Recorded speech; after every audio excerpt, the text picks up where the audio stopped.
notice me, because I want to fit in.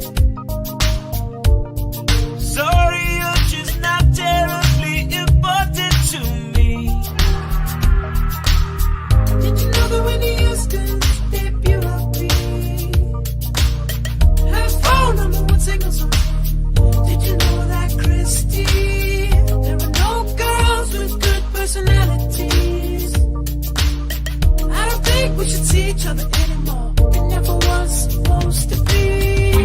Gotta return some videotapes. Have to return some videotapes. Did you know I'm utterly insane? I like to dissect girls that ate some of their brains. Gotta return some videotapes. I'm really late.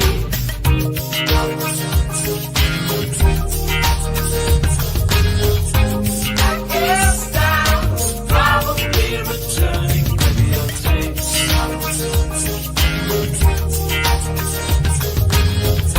I guess I was probably returning videotapes.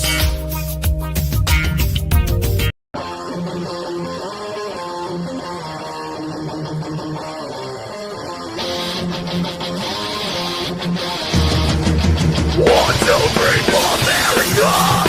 Again! Coming again to save the motherfucking day, America! Again! Freedom is the only way! Terrorist, your game is true! Now you have to answer to America! Again! So lick my butt and suck on my phone, America! Again! What you gonna do when they come for you? It's a dream! We all share, it's a hope for tomorrow, for you. Wow, for you. Wow, for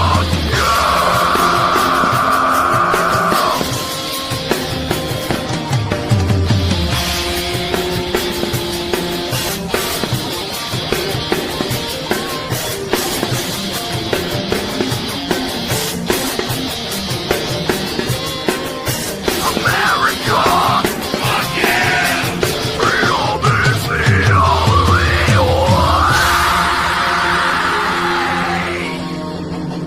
Oh, fuck yeah, Walmart.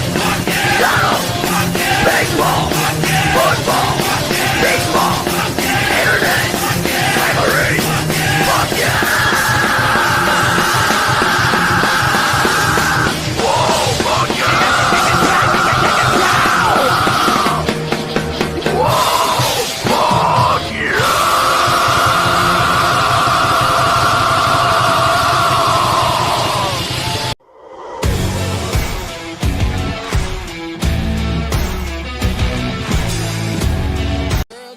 The following program is rated TV-17, containing bad language, You got knocked the fuck out, man! sexual situations, Like, you're gonna take your pants off instead? nudity, Sure. and graphic depictions of nut-crunching dick kicks. Oh, I just had to kick him the diddly again. Parental discretion is advised.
All right, well, there you go. It's another Sunday night, another Ronin Joe show. I am your host, Ronin Joe. This is the cutest little guy next to me, Sean Errant, Samurai Sean, as people call him out there.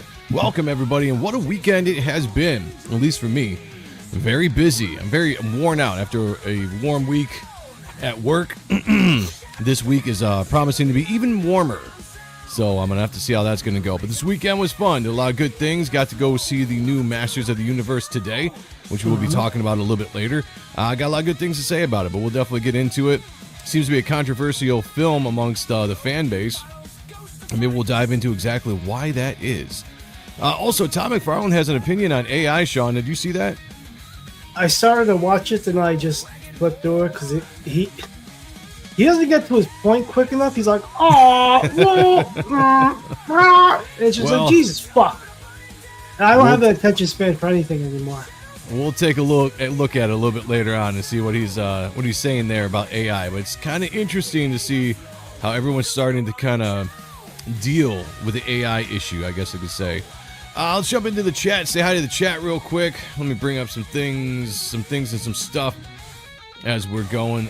Chat, definitely let me know how your weekend has been and if everyone's doing good. So Mark Penguin's number one in the chat. He says 2 chats again. Yes, same thing as always. We have a vertical, we have a horizontal chat for you to watch. If you don't like either or, jump out of that one and go to the other one. But your chat is all coming through on every show. So if you see names that aren't in your chat, that's why. But we're all here together in a very incestuous show, I would say.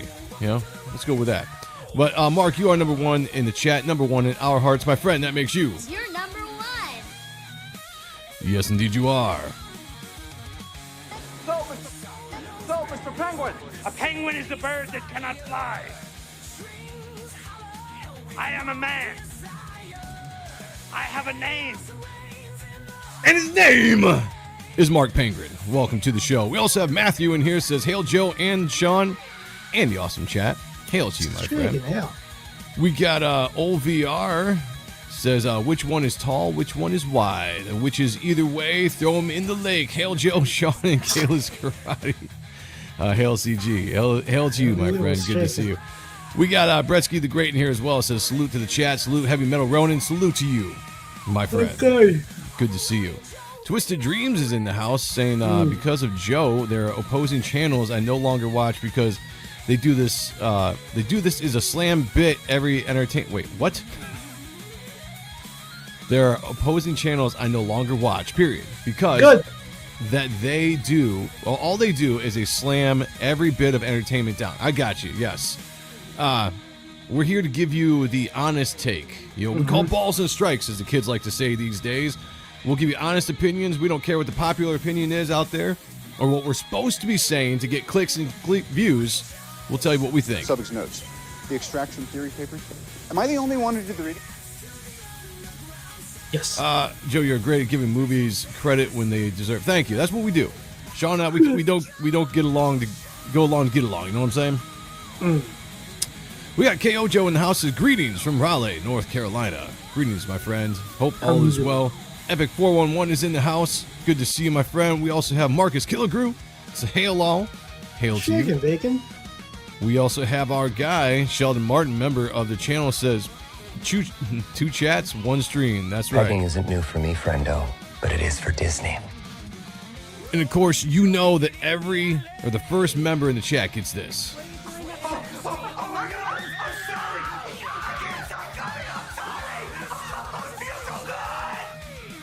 You know it feels so good to have the members in the chat tonight. Thank you very much. Good to see you all. We also have Wiley J. Draws dropping in here. Says, howdy all. Howdy to you. Sheldon, is your campaign live? Is it live? Let's see. Call It Descent Volume 2 tonight. See, is it launching tonight? He said back. Oh, back it, so it's live. No shit. Let me open up a page here. Let me look.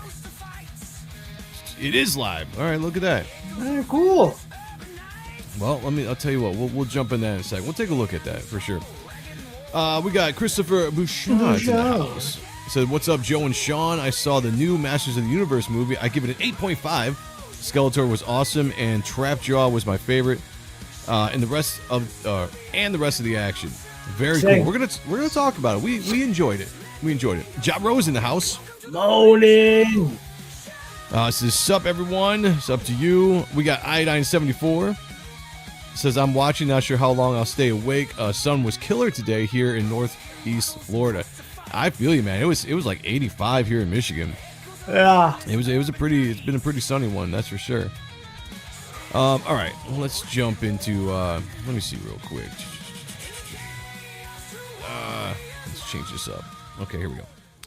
All right.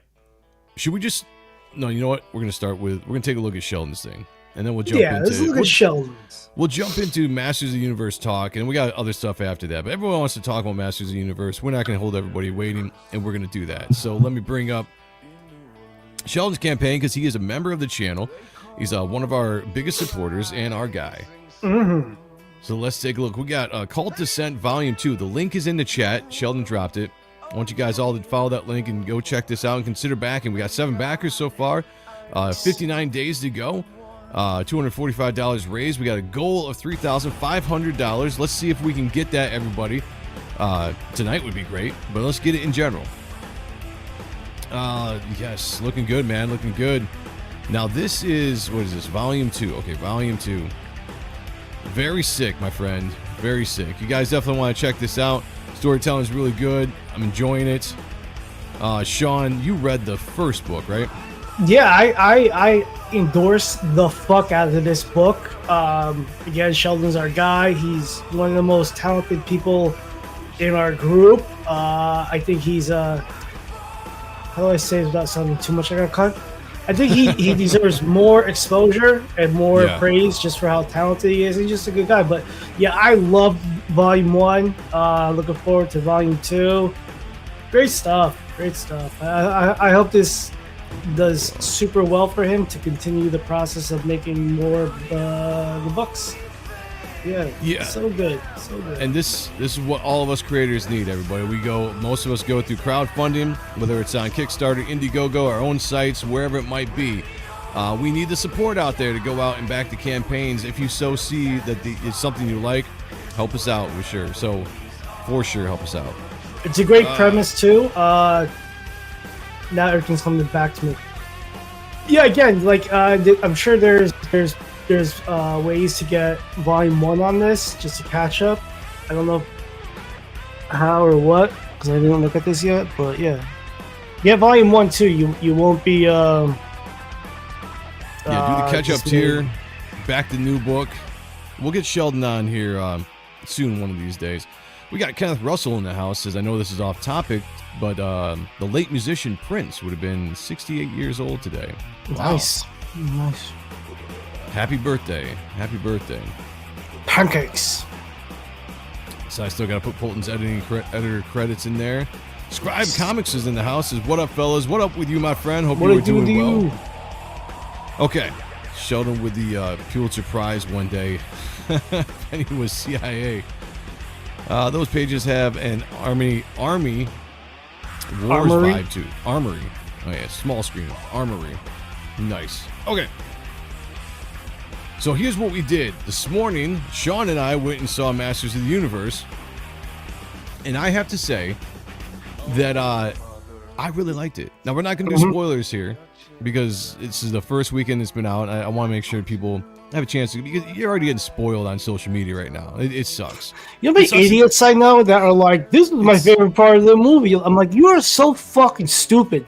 And it's the same goddamn clowns all the time. It's just, yeah, I've had to mute people in the past because I'm like, give it a second. Like, everybody wants to be the first to run out there and post every new scene, the spoilers, the end scene, the end credit scenes. You know, I've had a couple of things spoiled for me this year. And I saw a couple things on He-Man. It wasn't really spoilers, but it sucked just scrolling, you know. So we're not doing spoilers here. That's the long story of it all. One of the things we do have to talk about, though, is this movie, though, financially is not doing that great at the box office right now. And it's a shame because it actually is a good movie. Yeah. And I want to address a couple things that are out there, a couple of narratives that people have on this movie. And I also want to see the chat, see what you get. If you've seen it, no spoilers in the chat either, but let me know what you think of it. and if you liked it, for sure. Let's see. We got John Epple in the house. What up, homies? What's up, John? What up with you? What's it with you? I think Sean and I noticed the same clowns. Probably. Are we Facebook friends? I'm mostly on Facebook and Instagram. Okay, there you go. And I like this person so much as a human being.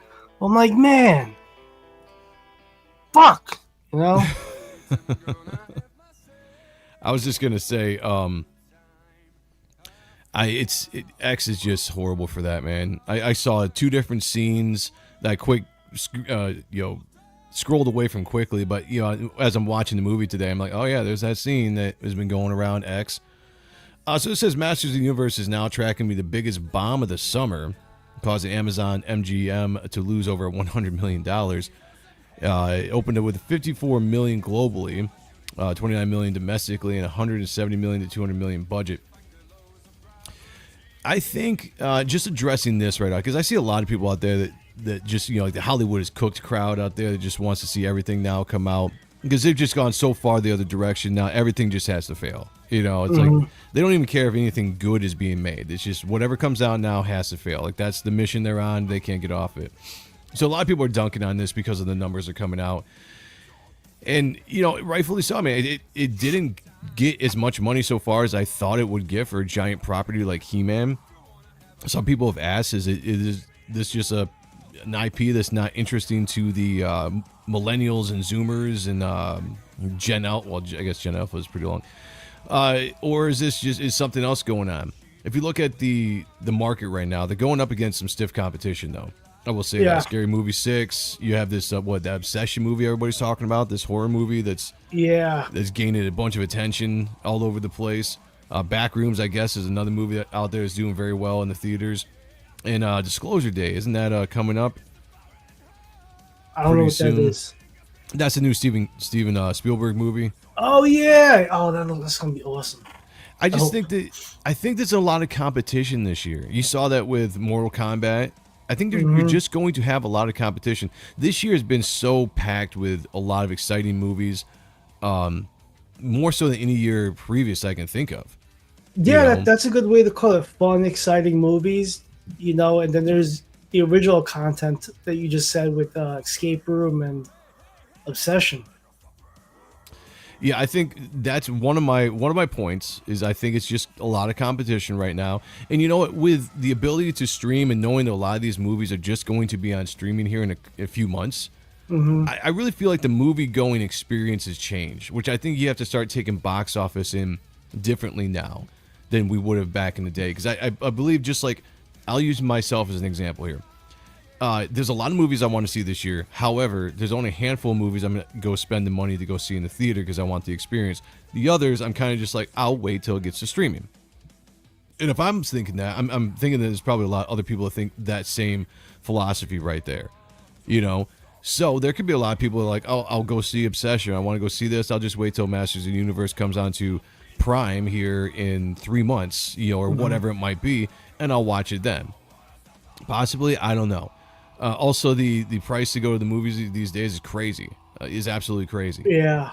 So there's a lot of factors involved here. So I don't necessarily know if dunking on the box office right now is that big of an issue, because I think we're in a brand new trend, and I want to see how this kind of plays out with movies going on now. Because you had the Mandalorian movie just came out, did very poorly, but I guarantee it's probably going to have. Yeah. I'm not sure what the numbers are, but it didn't bring in that much at all. It's embarrassing numbers as far as what you consider like these big movies are supposed to bring in. But I do think that these movies are going to have different legs when it gets to streaming. We just live in a different culture. I mean, we got to adjust to the culture we live in now, and I think that's what it is. And like you were saying, it's very expensive, and to get a family of like 4, 5, 6, to the theater, you're gonna buy the tickets, you're gonna buy the candy, you're gonna buy the popcorn, you're gonna buy the sodas. That's close to like probably over 100, 150 bones right there. Oh yeah, for sure. Yeah, and that's that's why where they do the buy it now when it comes to like the option of that streaming wise while it's still in the theater. Would you rather pay $30? And own comfort it. of your own home? Yeah. And here's another thing too, like a lot of these movies, we talked about this with Fantastic Four when that came out, where a lot of these special effects, they are not finished by the time it hits the theaters. You almost get a better version of these movies when it gets to streaming after they can tinker on it for a few more months and just fix some of the issues, you know, and you almost get a better version. So yeah, would you rather wait and pay the $30 to buy it brand new on streaming, or go pay, you know, an arm and a leg if you're taking your girl out, or you're taking your wife out, or you're taking your family out to go see these movies? Maybe I'll just wait.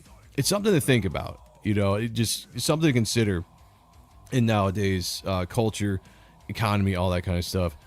Twisted Dream says, is it really because they are falling okay, is it really because they are failing, or are we trying to go off of a box office model from 10 years ago? I think that's what it is. I think we have this thing in our heads, the box office, because of what it used to be, what makes a popular or successful movie. I think that's what everyone's stuck in right now, and they're not seeing the trend of how things are going, how streaming services have really come up ever since COVID, since 2020. Things have really changed, and now we're 6 years deep into streaming services being a big deal now, and that's going to change the numbers at the box office.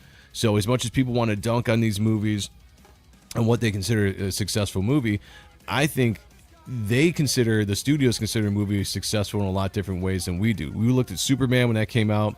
Whoever it was running Warner Brothers at the time said that if they made $500 million on Superman, they considered it a success. Where we were looking at it, and we're like, man, that's an absolute failure. I'm saying we as a fan base, right? You know, as everyone just like, oh, it costs this much money, it has to make this much money, blah blah blah, that whole narrative.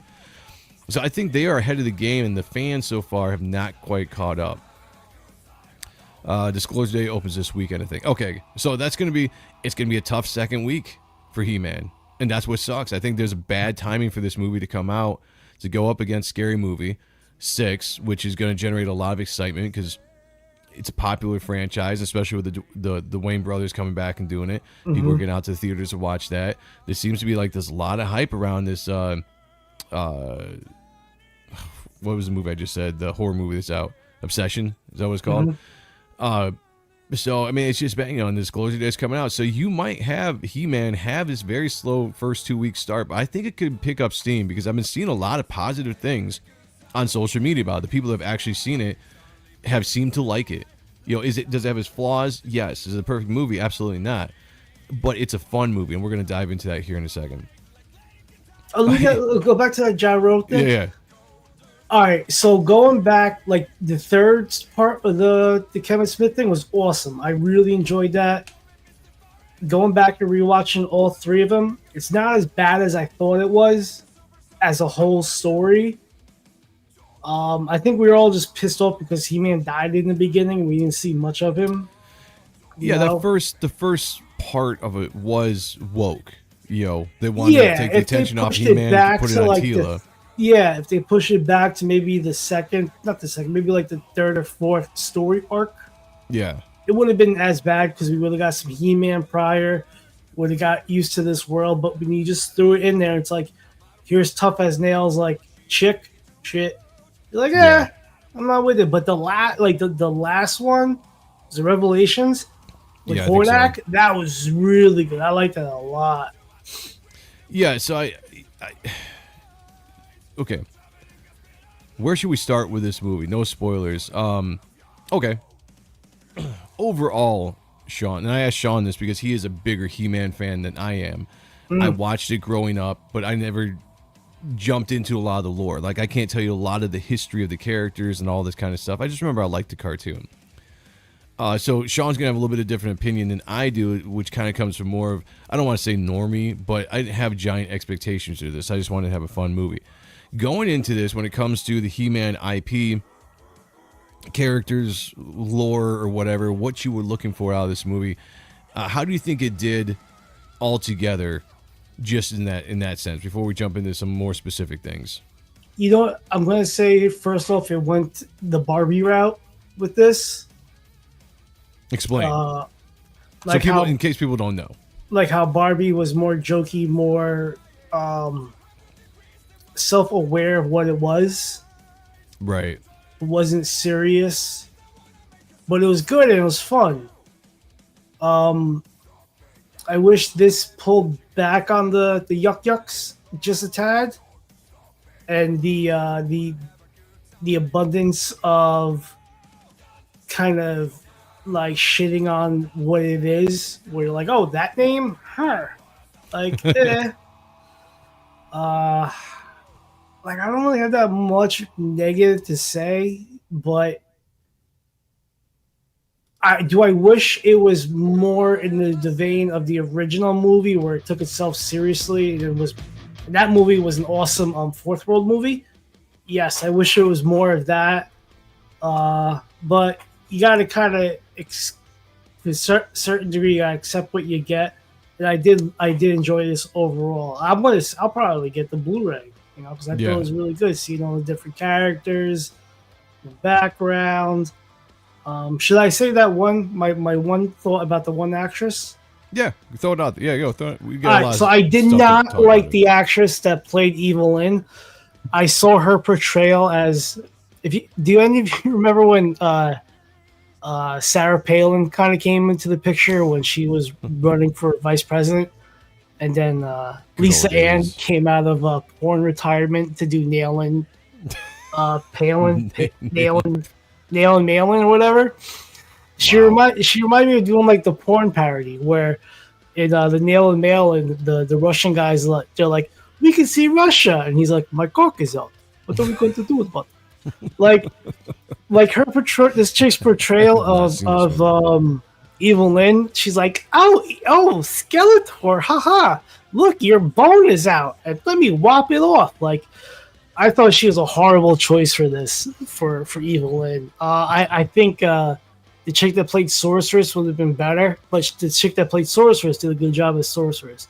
So my real complaint, casting wise, is probably Evelyn, where it's just like, I'm thinking of a porn, like a parody porn. Where it's Wow. It's like, ooh, Battle Cat, why don't you battle my pussy? Like.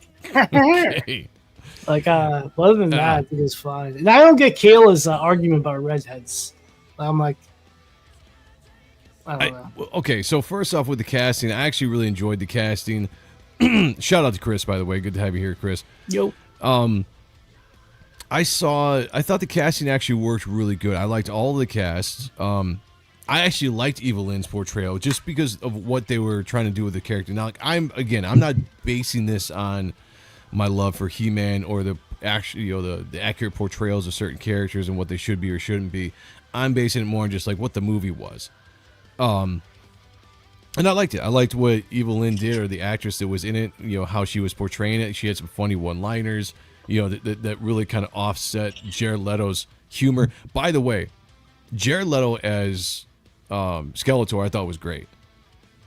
I thought he was some of the best parts of the movie. Like I'd like to see screen time when this is all. I'd like to see somebody break down the screen time, like how much time was Skeletor on screen as opposed to He-Man or Prince Adam, because we got a lot of Skeletor in this movie, like a lot, which was fine because it was done very well. And I know we were all kind of worried about the voice. We were worried about Jared Leto's portrayal. I thought they did a good job of kind of balancing that line between comical with the character, comical and kind of just like funny, stupid humor with the character, and then also some legit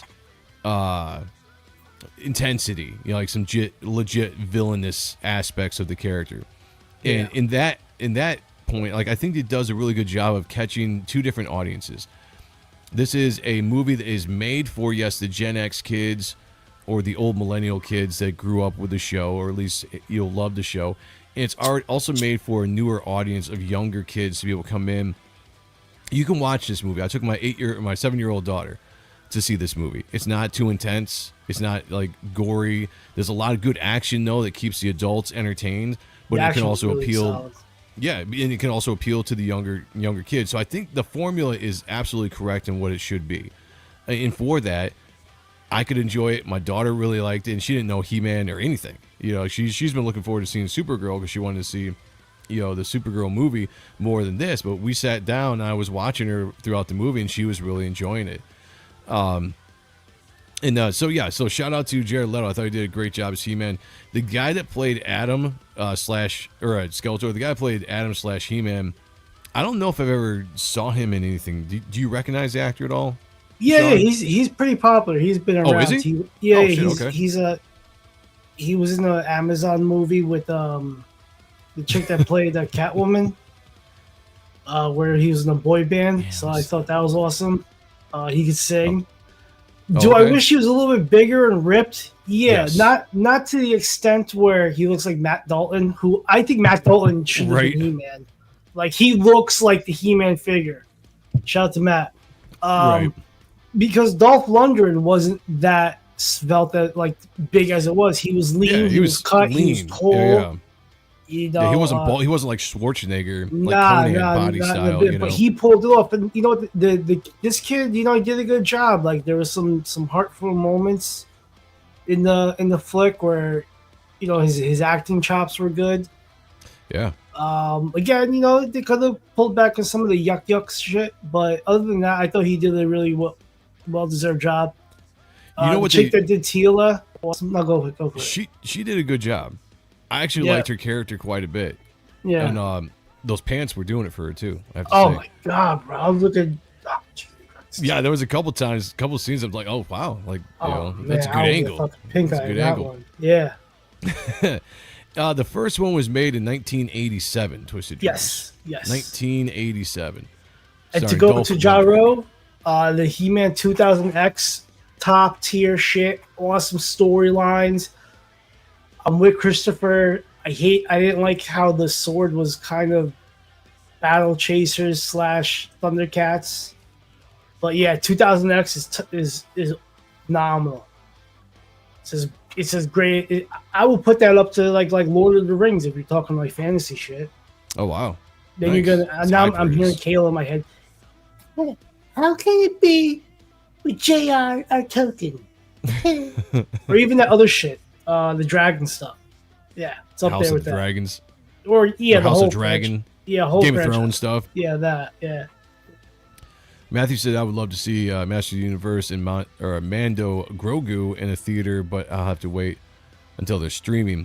And I think that might be the case with a lot of people. I mean, I'm almost going to wonder if this is a trend this year in 2026. If you see all of these big movies with numbers that are down a little bit, or maybe just a couple outliers that do really, really well, and everything else, numbers are down.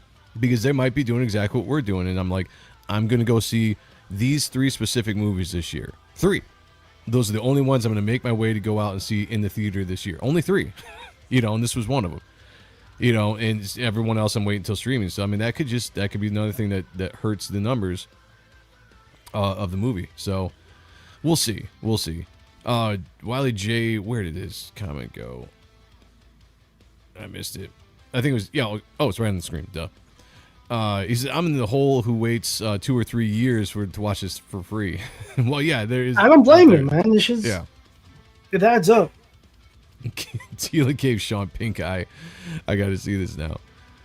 Good angle, says Michael Pritchard. Good angle as the popcorn slides over the lap. I'm telling you, Tila was very attractive in this movie. She's an she's a attractive beautiful actress. The red hair works for her. And even though she's clothed for most of the movie, and I'm not going to spoil it, but there is a shot at the end I think everybody will be happy about. The pants that she was working worked very well for her assets. She does look in like the she's movie. got downs. She's still attractive. What? It's the eyes. You said the same thing about Millie Alcock. Which one's that? She's Supergirl. Oh, she definitely looks like she's got something. It's like a couple chromosomes running away. Oh, jeez. Epic 411. Wait, her last name is Alcock? Alcock. Nice. Yeah. Alright. You're just now catching that?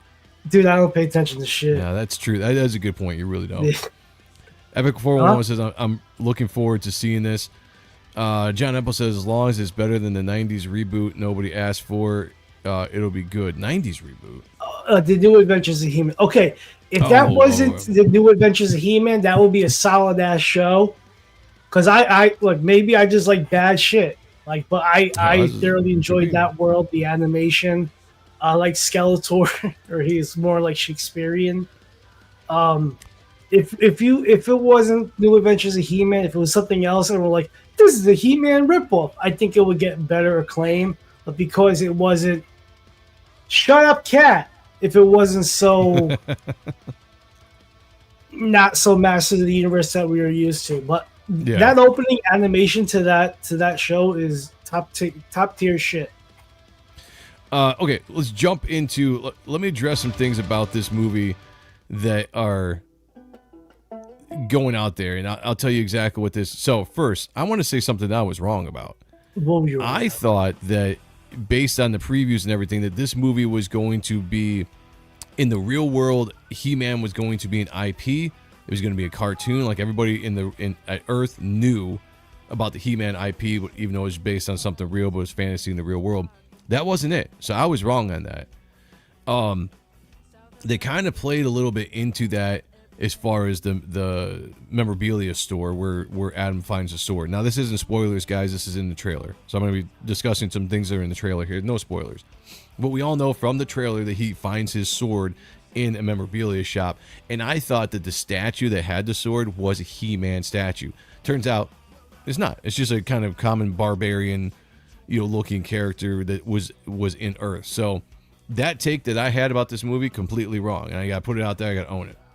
Well, I thought that barbarian was one of the first concepts for. Well, again, I might know a little bit more than Joe does about that. He-Man. Could be true. I thought that was one of the early concepts of He-Man. Oh, okay. So it might have been an Easter egg then. Yeah, there was cool, there was some cool, it was a comic shop essentially. Yeah, but they like when he went to the shop, you saw, the Dan Jurgens Reign of Superman, where Cyborg Superman comes first. Well, that book, with the blue and then like his emblem. Yeah. And then there was some cool Mazinger stuff, like figures and shit. It was cool. That could be that. I'd have to look that up because that'd be cool. Yeah, I think it's Big Jim, that G.I. Joe spin-off toy or some shit. Okay. There was just some cool shit in the background. It's like, oh. This was a cool movie for Easter eggs for nerds. Yeah. It really was. There was a lot of He-Man tropes in this movie too that they intentionally for fan service did stuff that was cartoon-esque. When I say cartoon-esque, it's stuff that happened in the cartoon, like characters would do certain things in the cartoon. It's just a wink and a nod, and I like that kind of stuff. Is it silly? Yeah, but it's, to me, that's like good fan service. Like, we are making this movie for the fans. We were trying to make something the fans are going to like. Matt says, Matt LaRock's in the house. Good to see you, man. Says, I'm trying to avoid reviews until I see it, but the few I've seen said they spent too much time in the real world and the dialogue was like old Marvel movies where they were too many jokes. Now, I'll agree with you on half of that. Sean already addressed this if you didn't see the beginning of the show. Sean was saying that he was like, him personally, and I was actually fine with the jokes. I didn't think it was too bad. But Sean wanted to see him pull back a little bit on the humor in the movie. I thought it was actually just the right amount of humor. So we agree on that. However, people that are complaining that this took place too much in the real world are crazy. Yeah, I don't think so, personally. The amount, and no spoilers, but the amount of the real world that takes place in this movie is like max 10 minutes. When you think about it. Max like 10 minutes of the entire movie is in the real world. Yeah. And I'm not counting that scene later on in the movie that I won't go into. But the whole scene, the whole Prince Adam being in on Earth, I swear it's probably like, if you timed it, 10 minutes max of the entire movie. So people saying that it's too much time in the real world is absolutely crazy. They haven't seen it. Yeah, that part reminded me of like Enchanted, It's like... yeah. In fact, I think they didn't spend enough time in the real world building his life after he was sent there. Because we all know that he gets sent there. So the beginning of the movie starts out, introduces the characters, very cool. I think good fan service to He-Man universe. Very beautifully shot. I love the CGI in this, even though some people think it was overdone. And yeah, it's very heavily CGI. So we'll just say that. It's very heavily CGI. Well, Eternia is not real. That's another thing too, yeah. Wait, breaking news? Breaking news? Wow. So the movie starts out very beautiful palettes as far as colors go. Like, I had no complaints about the color palettes. I thought they was really nicely done. Eternia looked awesome. And then it starts the movie. There's a conflict there. Adam gets sent to the real world, and then I swear he goes from being a kid to this 20-year-old whatever. Just boom, overnight, just boom, we jump ahead in time, and then we don't really spend that much time except to just show kind of like what his life is at that moment, and then boom, we're back into the adventure, and then he's almost back into Eternia in under 10 minutes. So yeah, no, they didn't spend enough time, in my opinion, in the real world. They could have built it up a little bit more, show a little bit more of how he grew up, that kind of stuff, and they kind of really skipped over that to get back to Eternia. So no, if you guys are worried about that, I don't think you have to worry about that at all. I'm sorry, I'm just reading a remark that my buddy Chris Shoutflowers, who's like such a huge Masters of the Universe fan, that like he's like, call me now, because he saw the movie, and he's like, I saw it Thursday and hated it with my whole heart. It's very pretty, the world is cool, costumes and cinematography were good. Dialogue very Saved by the Bell, but then he goes into his shit. But I'll leave that for when I talk to him later. But yeah, I can see his frustrations with this film, with the yucks and all that shit. Look, if you guys go into this movie, if you haven't seen it yet, if you go into this movie thinking this movie is made for you as a 40-year-old adult that wants to see a little bit more mature content, then you have set yourself up for failure. This movie, I think, more than anything, is very true to the cartoon. The cartoon was yuck. The cartoon was funny, that we could look back on. They were capturing the cartoon, not trying to make a remake of the movie of the 80s that was a little bit more serious tone. They wanted to capture, and they used the Marvel formula. I'm going to say this right, and I said this from the get-go after seeing the very first trailer for this movie. I said they are using the Marvel formula for this movie, and it works, in my opinion. It's got a lot of comical moments. This is an action-adventure comedy, is what this is. Yeah. Go into the movie knowing this is an action-adventure comedy. And if you go into it knowing that that's what it's going to be, then the cringe dialogue, some of the funny one-liners, and some of the things you're like, stereotypical for a movie of this caliber or whatever, is not going to bother you. If you go in hyperly critical about every single thing because you want to see your version of this movie and only your version, you're not going to be happy about it. You're going to have lots of things to complain about. So it depends on the moviegoer themselves. Overall, like I said, I went into this with no expectations. I'm just let the movie be what it is, and I'll judge it based on that. And I've found myself absolutely loving the movie. There's very few things I have complaints about in the movie. The only thing that I wish they could have done better, I would have liked some more lore into Skeletor's past. Specifically, because he shows up. We all know who he is. The audience knows who he is, but they don't really say like, why is he a threat? They're just like, yes, he's evil. He's this powerful character. He wants to take over Eternia. Why? Why is he a threat? What's the reason? What's the motivation? All the motivation is that he's after the Power Sword, which is fine. But I thought they were going to dive in a little bit more, touching on his actual past, like they have done in like the comic books and stuff, because. I've heard a lot of good story arcs of like how he lost his face and he got the skull face and all. Like I thought they were going to kind of maybe go into that a little bit. Maybe they'll do that in the second movie. I don't know. Check out the two. I know you have so much on your play as it is, so for you to sit down and watch cartoons is like a miracle. But the 2000X series goes into that, introduces that, and like beyond. And when here's a spoiler from the cartoon. He's Randor's brother. Right. So that's his He-Man, Adam's his nephew. Oh, okay. Well, that is a spoiler. See, I'm not like, I don't know all the lore. So what they go into after this will be fun to see when they actually bring out more lore now that the first movie is out there. And don't worry about the numbers, guys. They're going to make another one of this. They're going to make another movie. I guarantee. Yeah, they made a Mortal Kombat 2, and the first one was shit. It sucked. Didn't do good at the box office at all. And they still made a second movie. So yeah, this is a franchise with like basically if the toys do well, is what's really gonna sell it. That's something that we have to start realizing this. And John brought this up a while ago. It's not just the box office. Because we've been so critical of the woke, decade of movies that have come out. We really pay attention to the box office. We really like to dunk on movies that don't make the amount that it costs to make the movie and the amount it costs for promotion. There's been that whole narrative going out there. Double the amount that it makes is what it has to make to even make money, start making a profit. We all know that the theaters take about 50% of that profit. So everyone gets excited, like, oh, it did this. It only did 54 whatever million over this weekend, opening weekend. It's the biggest bust in history. It's killed the franchise. Blah blah blah. It's over. People aren't considering the fact that the toy revenue that this movie is going to generate, because it is going to, memorabilia, collectibles, and then the deals that are struck for the streaming services are another revenue of money. People don't take that in consideration. It's not just the box office anymore that makes a movie successful for a studio. It's how much money are they making overall, and if that justifies them going back to the well again and doing another one, they're going to. And I guarantee you they're going to do another one of these movies, and they should, because it's a very, very good movie. Matlock says maybe the critics wanted 100% Eternia. I don't know. It could be. If you don't want Earth at all, then you're going to be disappointed a little bit with the Earth scenes. That's it. Nothing we can do about it. Thus far, the word of mouth surrounding the movie He-Man film has been really positive. Yeah, I've seen a lot of positive stuff. I've seen a lot of the doomer people out there just doing their doom thing, but I've seen a lot of people that have seen the movie and giving honest reports about it have actually really enjoyed it.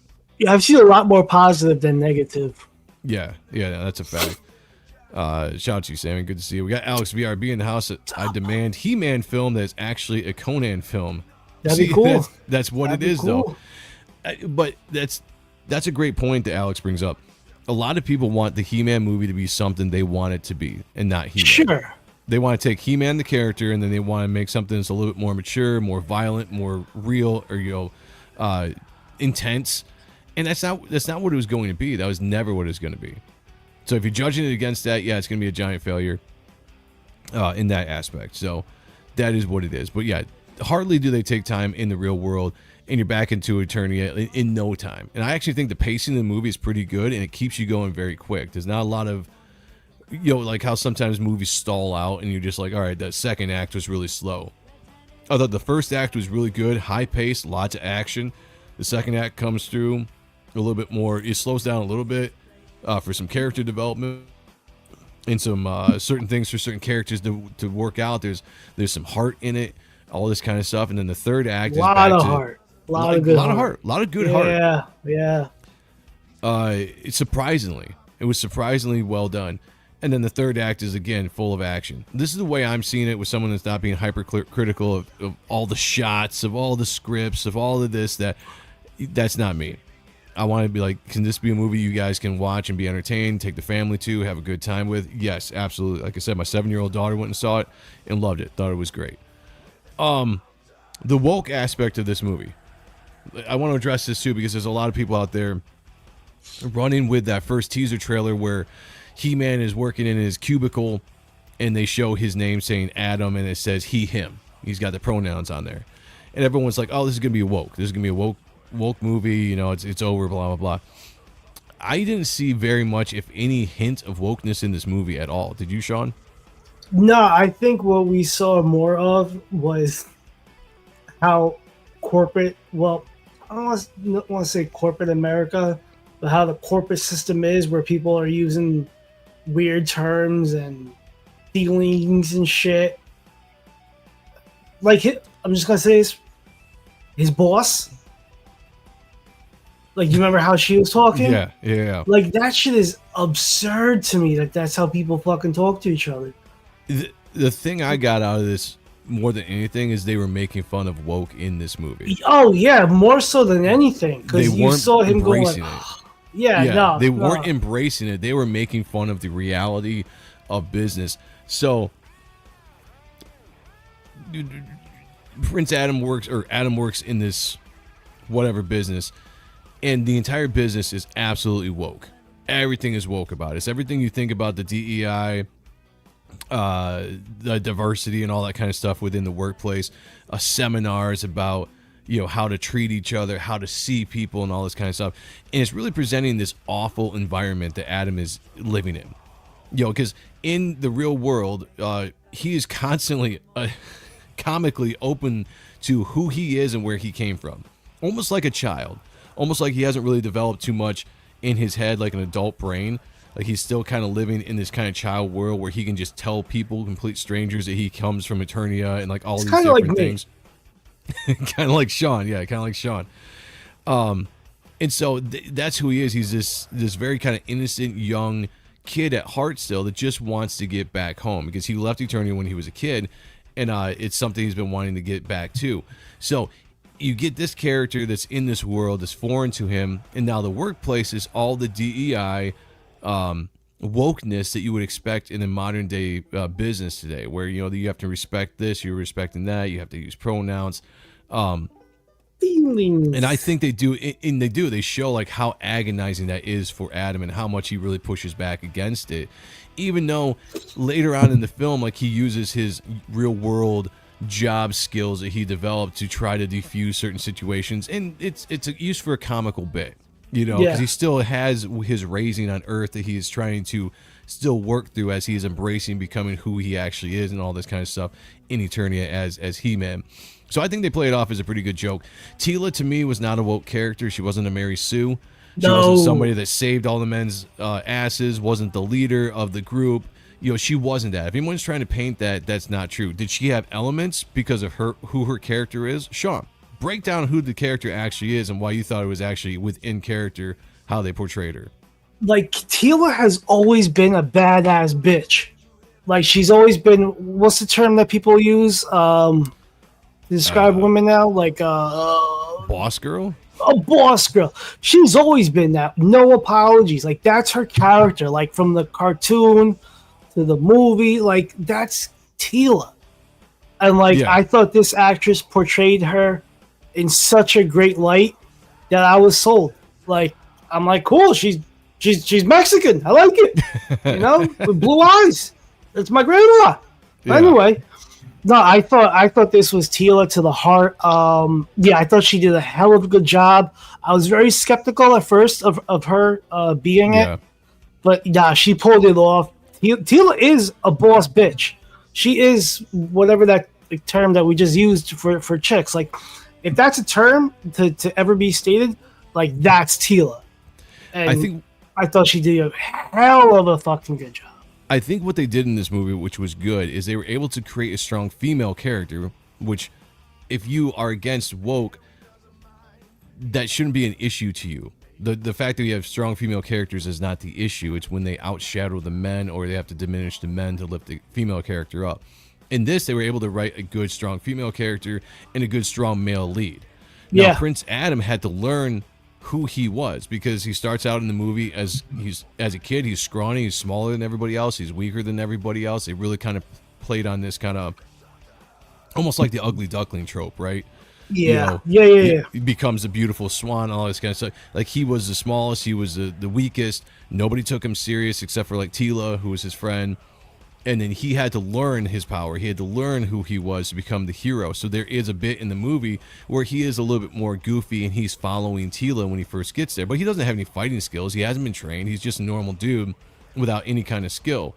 Once he becomes He-Man, you see the masculine character come out, the strong character come out when he actually embraces the power and stuff. And then you see a shift in the movie.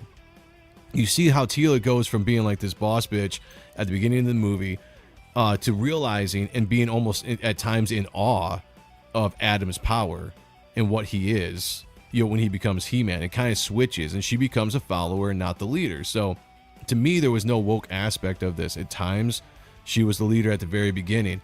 And there was also a character arc with her and her dad that was actually, I think, a good character arc.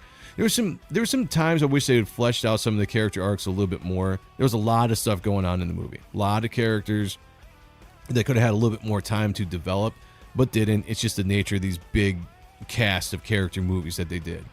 But overall, I didn't see any wokeness there. In fact, I like the scene, and you guys have seen this in the trailer, when he lifts up the ship for her to get something underneath it, and she's visually like impressed and shocked, and she's kind of taken aback by it. Like, she wants to suck that pipe. That's what I was just saying. Like, that they built that scene up, and then they have this whole scene after that. It's very comical, but you can tell like there's a sexual attraction. There's something going on. Yeah, because she is witnessing this power and she's falling for that kind of stuff. So no, to me, I thought it was still the male fantasy. The female character is hot and badass, but she also, secretly maybe wants you, even though she's not saying it. So yeah, the woke aspects definitely weren't there. The He-Man jokes, though, the He-Man jokes were there in spades, and it was hilarious. We'll get into that in a second, but I want to see Alex VRB said pretty much like I can look at this movie and just be like, it's not my thing without screaming about it. Like what you guys are comparing it to. What He-Man property do you think it isn't? What He-Man property do you think, what He-Man property do they think it isn't? That was hard to get through, man. I'm not going to smoke anymore before shows, guaranteed. I smoked hours ago. I can't believe it's still bothering me. Huh. Sean, what do you think about that? Does that make sense to you? No, and I'm sober.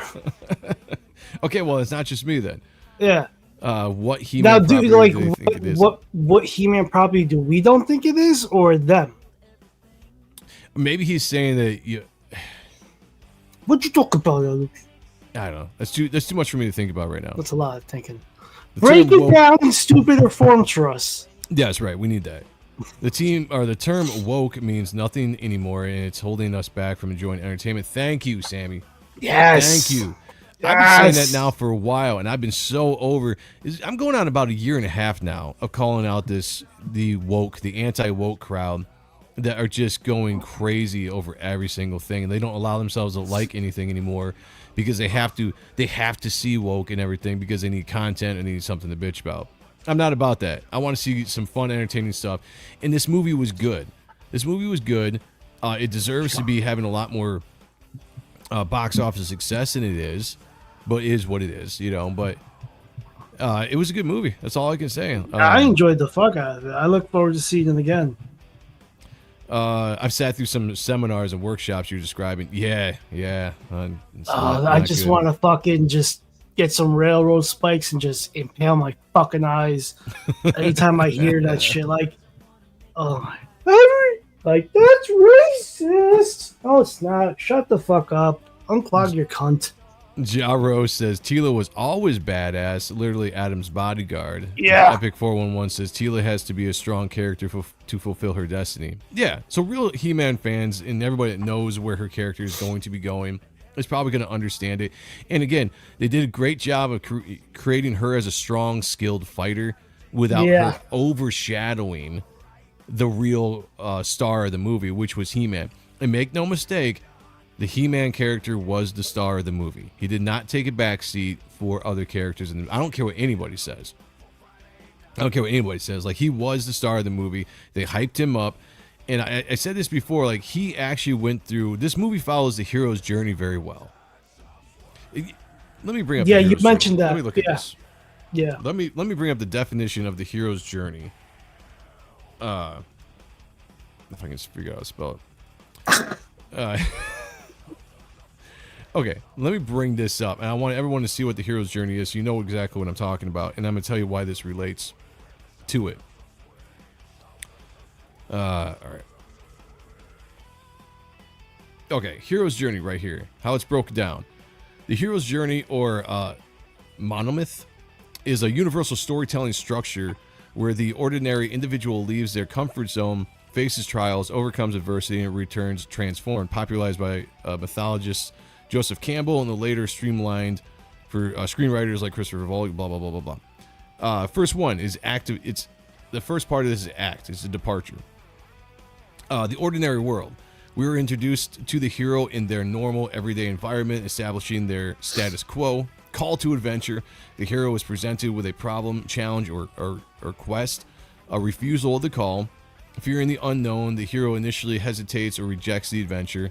Meeting a mentor, a seasoned guide appears to give the hero training, equipment, or advice needed at the beginning, and then crossing the first threshold, the hero fully commits to the journey and steps out to the known world, or out of the known world into the known. Sounding pretty accurate so far, Sean? Yep. Yep. Oh yeah. Act 2, initiation, tests, allies, and enemies. The hero adjusts to the new world, solving problems, meeting helpers, and confronting minor challenges. Approach to the innermost cave. The hero and their allies prepare for a major challenge, often a physical location like a dangerous lair or an internal mental hurdle. The ordeal. The hero hits rock bottom and confronts their greatest fears. They face a central villain or crisis using everything they've learned to survive. The reward, seizing the sword. Having survived the ordeal, the hero takes possession of the treasure, knowledge, and weapon they came for. So far, what are you thinking, Sean? What are you thinking about this? I'm thinking this is Star Wars, baby. Well, the perfect example for a hero's journey is Star Wars. Yeah. I mean, even George Lucas talks about it. But Yeah. this is such a tried and true formula to telling a hero story that as soon as I started watching He-Man, I recognized it right off the bat. And I wanted to read this to anybody that has seen it. And if you guys have seen it, read along with me and think about the times in this movie where this lines up perfectly. Now, it's not 100% perfect. You can work within this format for any story. You can tweak it here or there, but this is the main format for the character, and I think it fits He-Man perfectly. And then Act 3 is the return. It's the road back. The hero must deal with the consequences of their actions and the reality of returning home. The resurrection. The hero faces one final ultimate test. This is often the climax where they are tested on a grander scale to ensure their transformation is permanent, and then a return to Excelsior. I can't say that word. Whatever that word is. The heroes return to the ordinary world, preemptively changed by their experiences. They bring back a boon or wisdom to benefit their community. Now, this all applies very well, I think, in this. And we go from Adam. You can either be a unwilling person to go into this adventure, or like Luke Skywalker, a willing person to go into this adventure. Adam is a willing person that wants to go back home. He wants to get back, to where he was, and become who he's supposed to be, right? Because he was protected, or he's put in charge of protecting the sword, and you see what kind of goes with that. There goes through times. He goes through this entire journey.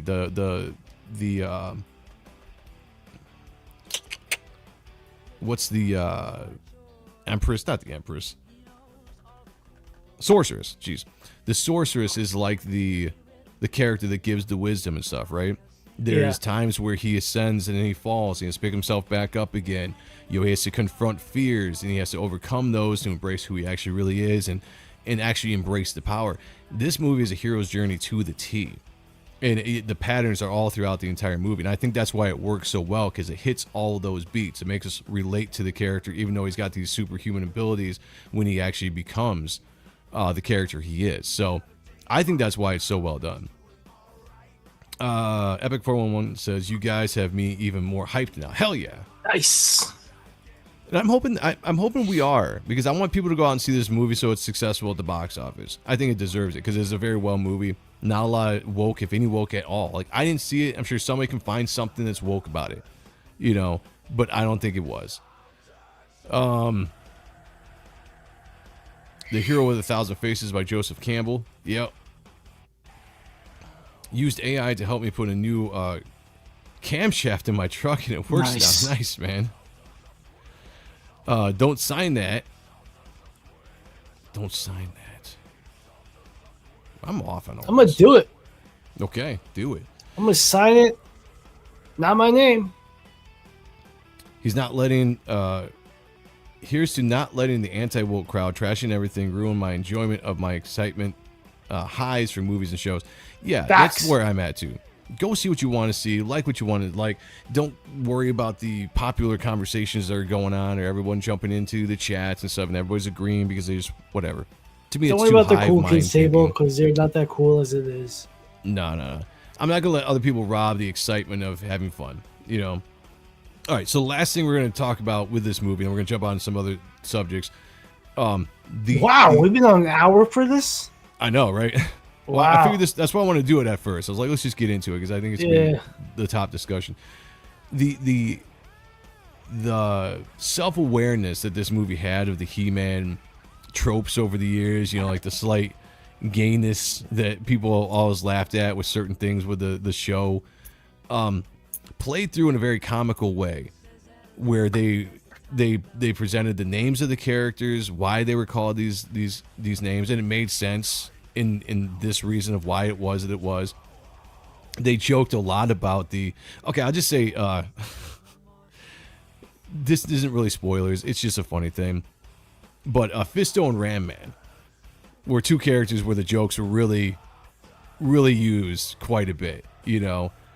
and because of their names and everything, and the constant talk about fisting people and all this kind of stuff. It was funny how it was used. And there's this one really funny line where the characters are embracing their names later on in the movie, and it's the end battle, the end epic battle that's happening, and you have Ram Man and Fisto are back to back with each other fighting these odds, fighting all the bad guys, and they're having fun and they're just embracing who they are, you know.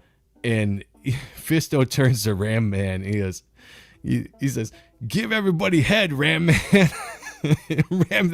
They both stop and just look at each other, and Ram Man kind of glares at him, and Fisto's just like, "I'm sorry." But the entire theater of adults, my daughter had no idea what that joke was about, but the entire theater of adults just busts out laughing, because it was just, again, you can laugh about some of the comical nature of the IP of what He-Man is and have fun at their own expense. And I thought they did that quite a bit. Yeah. There was also surprisingly a lot of sexual innuendos. Oh yeah. In the movie, a lot the adults are gonna catch. You know, there's something about, like, you know, the sword is obviously used, loincloths are used. You know, there's obviously the fisting. There's Adam when he's in the beginning of the movie when he's trying to search for the guy, says he's got his sword. He's doing like all these awkward things where he's walking up to guys and, like, you know, giving them looks and stuff like that, because he's trying to. It's hard to, without going into spoilers, but they play it off funny, and I don't think it's too much. It made me laugh quite a bit. YSA's in the house, says, "Hey guys, just wanted to say hi. Hope you all are doing well. Good to see you, my friend. How Hope you doing? You yourself are doing well." Yes, sir. Yes, sir. It's you. I thought I saw. Where? There he is, down there. Rick Saylor's in the house, member What's up, brother? of the channel, our guy. Good to see you, brother. Hope you're doing well. The common thread in all of my failed schemes is human stupidity. People are just too stupid to accept me as their leader. Absolute facts. Absolute facts. Facts. Twisted Dream says 2 things you can't go off of when looking into a movie: box office and social media. Yeah, that shit's done. You can't. It's just, don't judge a movie by box office or social media. Just go watch it for yourself and then judge it on that. You like it, you don't like it. That's all you need. Head on, apply directly to the forehead. All right. Low birth rates, He-Man is listening. All good, busy. Oh, yeah. Great. Yeah. So, yeah, I think overall, I'm going to give it an 8. Right now, an 8 out of 10 without watching it a second time. Same. And maybe that changes over time. You, like, when it gets to streaming again, watch it a second time, maybe that rating goes up. But it's a fun movie. It's a good movie to take the entire family to. There's enough stuff in there to entertain small kids and adults alike. There is surprisingly a lot of heart in the movie. There's a good scene that is a very emotional scene in the movie as well that I was not expecting, and it was very well done. And there's some fun action. The He-Man stuff is great. You know, if you love the whole He-Man transformation, and the music was spot on. That's another thing. The track for this movie was great. Yeah. It was a mixture between a good score and a good amount of songs that they used at the right times to add in and to actually really enhance the scenes, you know. So let's go. I give it an 8. What are you giving? You giving it an 8 too? Yeah, I give it an 8. Wait, because there's 3 end credit scenes, so don't leave. Don't leave. Good call on that. Don't go. But yeah, I'm looking forward to seeing it again. Yeah, the 3 end credit scenes, you definitely want to make sure you watch that. I don't want to go into spoilers, but there is something that I said was going to happen at the end of the movie that does happen. So I feel that even though I was wrong on the He-Man stuff being a part of the real world, I do believe that I was right on the fact that this thing happened at the end of the movie to set up the second movie. Actually, and keep your eyes open in the background for characters where you're like, oh, this character wasn't in it, or this character, they're in it. Like most of Skeletor's, like I would say Skeletor's main crew is in it one way or another. Yeah. Well, and it's cool that they did like Goatman as one of the main guys, or even Spikecore. Even Spikecore, jeez, yeah, face was a little weird, you know, but it was so cool, you know. They had so many characters in this movie. So many characters. Yeah. Which is why I said a lot of characters didn't get time to develop, which maybe they will in the next few movies. But yeah, this was packed rich with characters out the ass. You know, a lot of spoilers too. There's one character that dies. No spoilers, except for this character dies. I won't tell you who it is.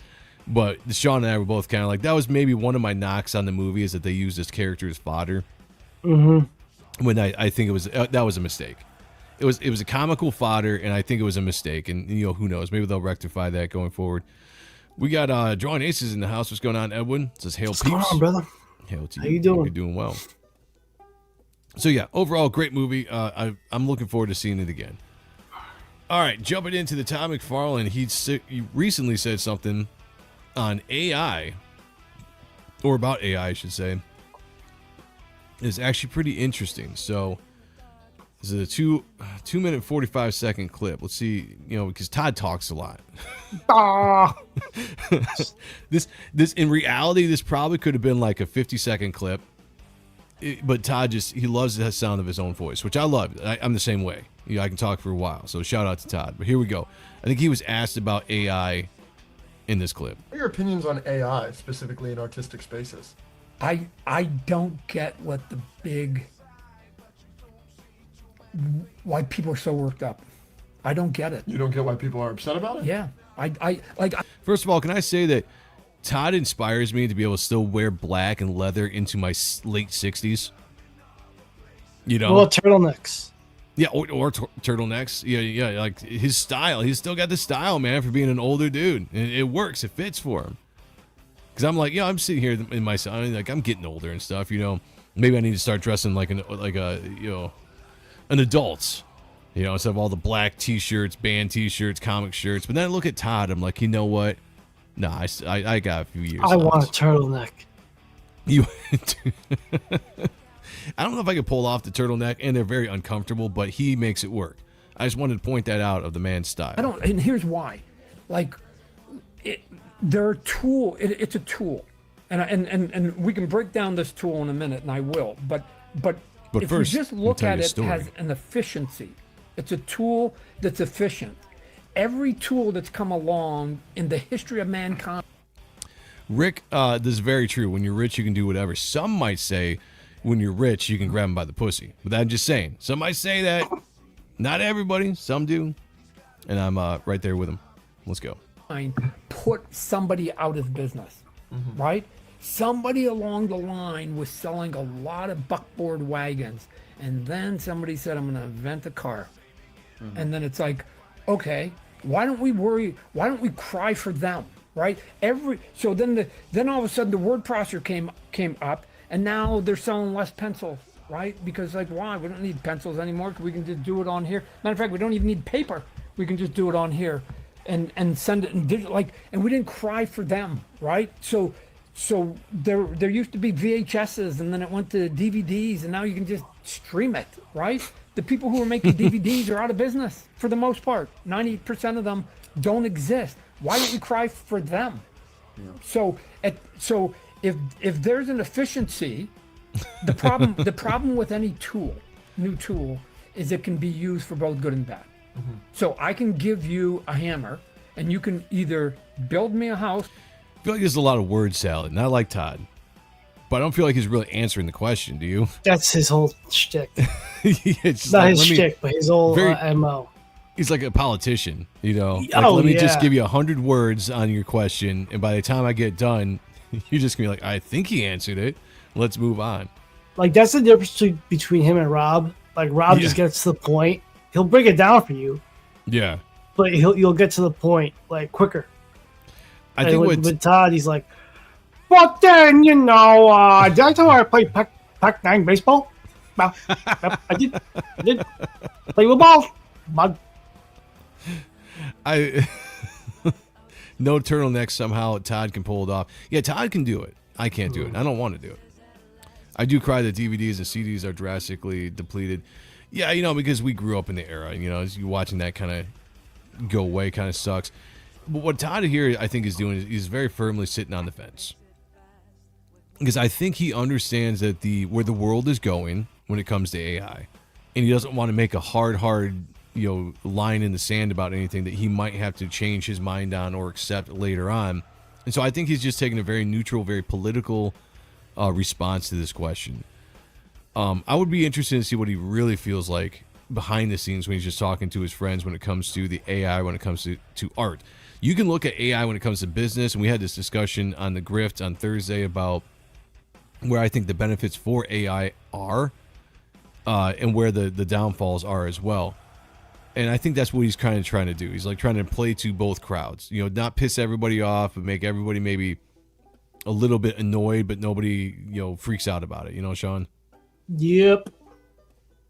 There we go. Or you can bludgeon me over the head with it. Same tool, right? So I think So he's basically saying AI is like a hammer. You can either use a hammer to build or you can kill with it. It's a very extreme example, but that's what he went with. People maybe at times are getting a little bit upset are that they're thinking that they're stealing artwork or something like that. But it's I swear to you, there's an efficiency there. We are just talking to a couple people in the animation. See, I bet he sees the same thing we see, Sean, when it comes to AI, when it comes to animation, special effects, stuff like that. I think he's seeing the benefit of what you can do with that tool. I bet he probably doesn't really address it when it comes to comic book art. Because if you talk about, I have to imagine all these old guys have to at least appreciate the craftsmanship of comic book art, drawing, that would rub them the wrong way when it came to AI stuff. Now, Todd could see it when it came to, I'm sure he sees the benefits when it comes to toy development and crafting, molding and design and things like that might make things so much easier and cheaper to do as a business person. But I'd be really interested what his true opinions are when it comes to the art. Twisted Dream says Todd draws digitally, which doesn't bother me if he can still use paper. When it comes to skill, that's where I respect Rob, because he can still grab Valium paper and go, I'm not sure Todd can. No, Todd, he Todd just did some sketches and they fucking rocked. Like on his Whatnot stream, he did a Venom head sketch, which was awesome. Then I just saw a Malbosia he did, which was awesome. And they're just sketches, but they're noodled out like a Todd piece would be noodled out. So Todd can't do it. He's just going for, quote unquote, the most efficient avenue to get the product done. Where Rob's more of a craftsman. I think people misunderstand what digital drawing is. Yes, there are some people that can abuse digital drawing and really use a lot of things to have a false sense of improvement or style on their art. But I think guys shots taken. I'm just saying, there's people out there. You know them. There's people out there. Yeah. But guys like Todd, he just drawing on a tablet, drawing on paper, the exact same thing. The only thing that he has now, he doesn't have to erase as much. He can just hit 2 fingers back, or he can zoom in to do extra noodling for a guy that really wants to just detail the hell out of everything. So I don't think that changes. He can pick up a piece of paper and do the exact same thing that he's doing digital. Now, there are some people that rely so heavily on 3D models and perspective grids and certain brushes that are going to give you the technique that you're looking for if you don't properly know how to do it. Those people I have a little less respect for. But guys like Todd, he can still draw. There's no doubt about it. Paper that or becomes a tablet. headache. Because like with me, like I'm very anal and I like my stuff to be clean.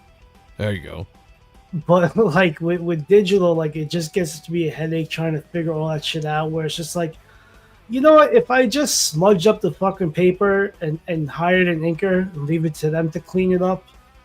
That's right. But doing digital did help me progress in a very, very far way as far There's as a lot of benefits doing my to drawing digital. Yeah. I haven't felt very comfortable with it because I think it's just I like the way my hand feels on a piece of paper, whereas I'm working on the tablet, it's a little bit more awkward sometimes, the angles I'm trying to get. Maybe if I had a tablet that was like 11 by 17, that'd be different. I don't know. Yeah, you should fuck around my Cintiq. That's true. Maybe if I was drawing on a Cintiq, it'd be different. Yeah. We got Mo Biggs in the house, says So AI Mo- can handle the fun, creative stuff, but humans can still dig ditches for the time being. That is true. Hey, Mo! Mo! What? I finished the drawer. What do you want me to do, kiss you? Well, go on, put it over there. Lots of kissing, lots of kissing. Sheldon says that plus the water guzzling, polluting, loud electricity bill, increasing data centers they need for AI. Yeah, I mean, there's drawbacks. Absolutely. Just in general, there's drawbacks. Artists will burn down the rainforest. Artists will resist AI. Businessmen will embrace it. Yes and no. I mean, I've seen a lot of artists embracing AI. You know, I think it's less than you might think that have an issue with AI, especially the farther we go. Look, anything that is around for a little bit and can see a little bit of benefit is going to start wearing down, and people are going to start eventually accepting it. I had a fear the AI was going to wipe out like human ingenuity. Jeez, I can't speak tonight. Never smoking before a show again. Ingenuity. And then it was just going to wipe out creativity and all that kind of stuff. And then I listened to this one dude. He's actually a Tolkien expert. Oddly enough, I was just watching somebody talking about Tolkien. A very cool dude. Can't remember his name, but they asked him about AI, and he said that he brought up this point. He's like, AI eventually is just going to be able to do so much stuff, and everybody's going to do it, and you're just going to be delivering all this stuff. It's going to get out there. The quote-unquote slop is going to get out there, and at some point, probably not too distant future, people are going to turn back and again crave the things that are made by real humans, real original art, real original all of this, and they're going to come back to you again. I think this is going to be something that we're going to have to deal with, but I don't think it's going to completely wipe us artists and entertainers off the board permanently. I don't think that's going to happen. The Tolkien expert was like, AI is like the one ring, powerful, useful. I see no downsides. All right, let's jump back into this. I still need to hire you, and I need you to do some gun designs for me. If you want to use that tool, you don't have to. If you're great, you don't have to. But if you want to use that tool, you can now give me 20 options. I need you to show me at the end of the day your weapons. You can give me. Todd's like, I don't need a few options. I want 20 options, and I can choose what gun I want. 20 options, and I got 20. He's like the excess. Todd is like the excess. You're like, why have 2 when you can have 20? To look at, and I can pick the 2 best. If I leave it to you and you got to hand draw every single one of them and you don't got any kind of guidance, you're going to give me 3. And if all 3 of them are mediocre, I am stuck with mediocrity from you. But if you can give me... I get what Todd is saying, but at the same point, I'm like, then hire somebody better. Todd, hire somebody you know that can design guns very well, that can give you 3 fantastic designs. You know what I'm saying? Yeah, but also like, Todd, even okay. So, fuck. All right. So the original image founders, they had a meeting with Hollywood people, right? Like when they're first starting out, the Hollywood people were like, "Let's do this, and this." And Todd's like, "No." Like, is it a contrarian? Like, or like he's just gonna? He could be. Even if like he doesn't believe it, like. He's just gonna make the argument for argument's sake, just to be that. Like that's, so he might not even believe this bullshit. He's just giving them a fucking show. That's a fantastic point, man. That is a great, and I do believe that. Now you mention it, Todd is probably a contrarian, and I know because sometimes I'm a contrarian as well. Like if something's very popular and I don't understand why it's that popular, I'll take a hard stance against it. You know, I do that, even though I'm just like, I don't really feel like this strongly convicted against it. It's just that everybody else thinks this is so awesome. I'm like, I don't see why this is so awesome, so I'm going to tell everybody, I'm going to let you know why it's not. So I am a contrarian sometimes in nature, and I think Todd is definitely, that's a great point. That is a great point. Honestly, to me, the only thing AI artist is going to get screwed on is not having original artwork, says Rick. Yeah. That's another thing too. Like you can sell your AI art, AI comic books or whatever, but all of us real artists are going to have something to sell on the market for years to come. Something that's going to appreciate, not depreciate. You know, because art goes up in value depending on who you are. You know, but yeah, that's a good point. Very good point, Rick. Here we go. 20 with a little bit of help. Shoot, we're gonna come up with a cool looking gun in the animation show we're doing or something like that. I don't like, our job is to put out the coolest stuff possible. Now that is true. I won't argue with him on that one. If you're an artist, you're a creator, your job is to put out the really cool stuff. Really cool stuff. Although I do think that an artist can accomplish that without the use of AI. But hey, this is gonna be what it is, guys. There are gonna be people out there that are starting to use AI as a tool to design things or help design things, and then they can go in and tweak stuff, and now you have your own original design, right? I mean, I've done that before, not with AI, but I've done it before with, let's say, references online for guns or swords or whatever, right? I'll go research a bunch of different designs, and then I'll just take elements from those designs to create my own thing, right?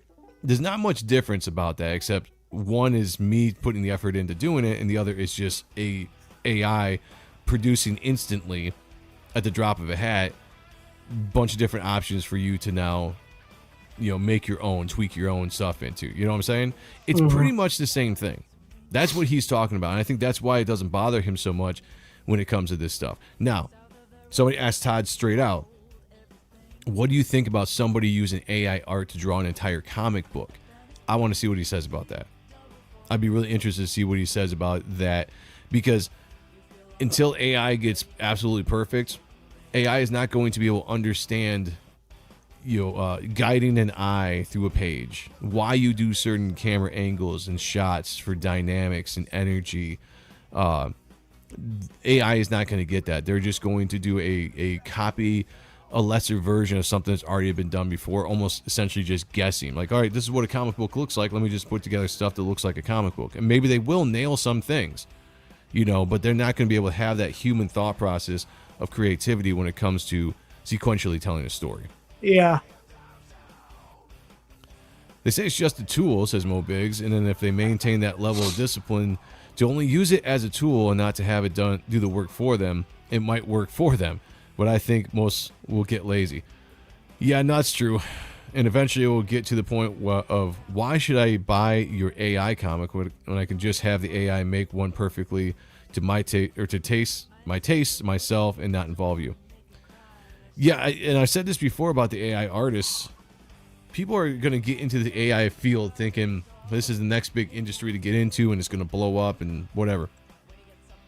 When you can produce so much stuff with AI, there's going to be a handful of people at the top that are doing all of the AI business for entertainment.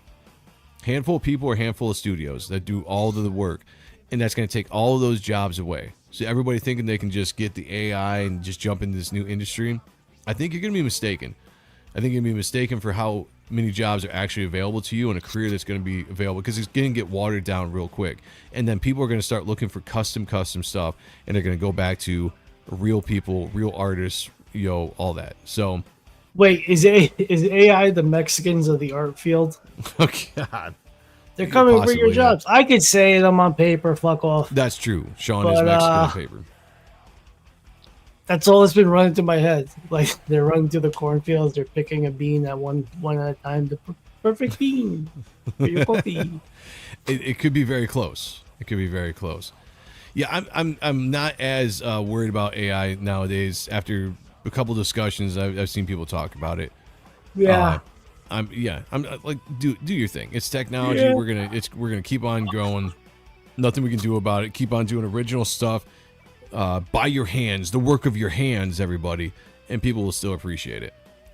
We got the first look of Bullseye in the Daredevil in his full costume here in Daredevil season 3 shooting right now, which a lot of people are like, it's getting canceled. I'll be like, no, they're working on season 3.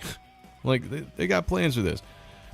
We're talking about the Bullseye costume though, with the white eyes and a little bit more comic book accurate, and I love it. That's cool. I love it. I want to see more of these masked characters with these white eyes. I said it last time we talked about this, but actually seeing them now in the full costume with the mask on, this is cool. It kind of sucks though that we're going to have to wait till season 3 to see this. We haven't even had, well, no, I guess season 2 just ended. Just ended, yeah. Just ended, yeah. So we're going to have to wait, next year? Although I did hear that they're trying to do one season per year, unlike some of these other shows that are taking like 2 or 3 years to make. So maybe we will get this a lot faster. Maybe this will be ready to go in 2027, and then hopefully they'll be working on season 4. Yeah, this seems like their flagship cow. Yeah, and I enjoy this series. Yeah, same. I mean, are there flaws in this? Yeah, there are some major flaws. You know, I could go back into season 2 and completely break down all the stuff that I did not like about it, but that doesn't overshadow the things that I thought were cool. And you know, I guess I can overlook some of the bad things and still enjoy the show. Yeah. You know, some of the woke things or some of the bad storytelling or plot holes, and still enjoy the show without having to be like, nope, can't do it anymore. I'm out. You know, it's trash. It's this or that. And like, it's a freaking superhero movie. It's not Shakespeare. You know, it's not breaking the wheel or reinventing the wheel. It's just fun. Just enjoy it. Be cool to see Batman sporting the white eyes in the movie. I got major pushback about this back when in Deadpool Wolverine came out, when I was like, after seeing Wolverine and his cowl with the white eyes, I was like, they should do that with Batman right off the bat. Yeah. And people freaked out like it was the most crazy suggestion ever. And I'm talking about like social media freak out, you know? And I'm just like, nah, man. Like, think about how cool and how intimidating that Batman costume, that cowl would look if you were looking at that face and that cowl in the dark and all you're seeing is those white eyes with no emotion. To me, that's even more intimidating, and I think it would rock on screen. There was a rumor that when the Batman was coming out with Robert Pattinson, that there was going to be white eyes with that cowl. Now, it turned out to be not true. It was just a rumor that was put out, but somebody had done up like a mock version, and I guess the idea was like sometimes he might have the white eyes for like whatever tech that's in his cowl or something, you know.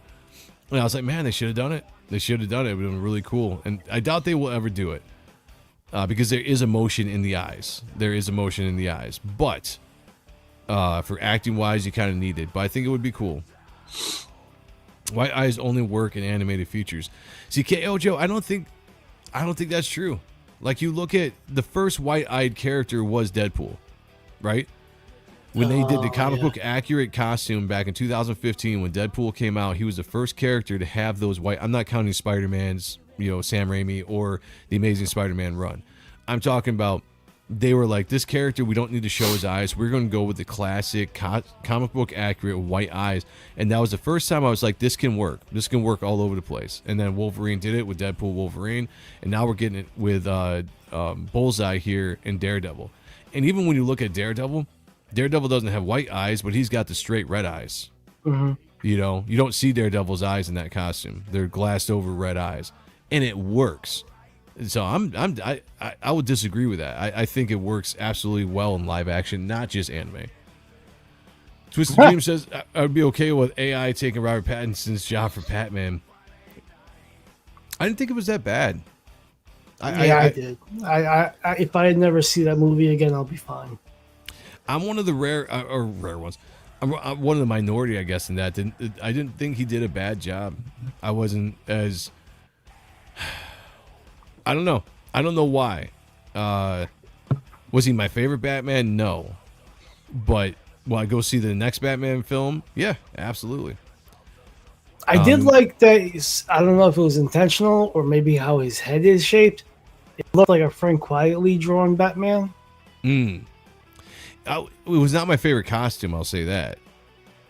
Yeah, the costume in general was not my favorite, but the portrayal of Batman by Pattinson I didn't think was overly bad. Now, like, I would have liked to have seen him be bigger. That was the one thing I had a complaint with, that he didn't bulk up enough for the character. But then you think back to Michael Keaton. Michael Keaton didn't do any workout. Nah. I mean, maybe like, he did Michael a little Keaton. bit, but he was yeah, he didn't do much. I mean, Keaton was the smallest Batman, and he was still looked at as like one of the coolest, best Batmans, you know? Mo Big says it wasn't that bad, but it wasn't good either. I watched it once and never felt the desire to watch it again. Fair enough, my friend. Same. Fair enough. What I liked about the movie was the tone of the movie. The beginning of the movie was my favorite. That first like 10 minutes of the movie, when you got the Nirvana song playing over and you've got Bruce Wayne doing his narration of the city and everything, and then you get the first appearance of Batman fighting those punks in the subway. That was the best. And then it was kind of rocky from that point on. There's lots of things I didn't like about the film. Wasn't a big fan of the Riddler. It was way too long. They could have shaved 30 to 40 minutes off that movie and made it way better. They had that false ending, and they had the big ending at the end. It's not a good movie to go. It's not a good movie to go back and watch again and again and again, right? Because it's just too long. It's too drug out. Too much stuff happens in it. However, I didn't mind it. To me, I think I was like, to me, it was like a 7. It's not a rewatchable movie. Like, I'm not going to sit there and rewatch it a bunch of times. But when number 2 comes out, I'll check it out. Pattinson is one of my favorites. Nice. Well, there you go. Cool. He wasn't my favorite Batman, but he was probably the worst. He wasn't my favorite Batman, but he was probably. See, I can't go with the worst, man. Nobody's going to top George Clooney for the worst Batman. Great Bruce Wayne. Fantastic Bruce Wayne. Yeah, he pulled off Bruce Wayne. Bad Batman. Yeah. Horrible Batman, though. Yeah. Horrible Batman. So I just think, to me, Pattinson would be at least above George Clooney. Penguin series was good. That was a great series. That was on point. Yeah. I don't know if that makes it Pattinson's fault. Yeah, I don't know why they did Camel Moon's version of the Riddler. Did they? I didn't like the Riddler at all. At all. And that's my problem with Matt Reeves. George Reeves is Superman.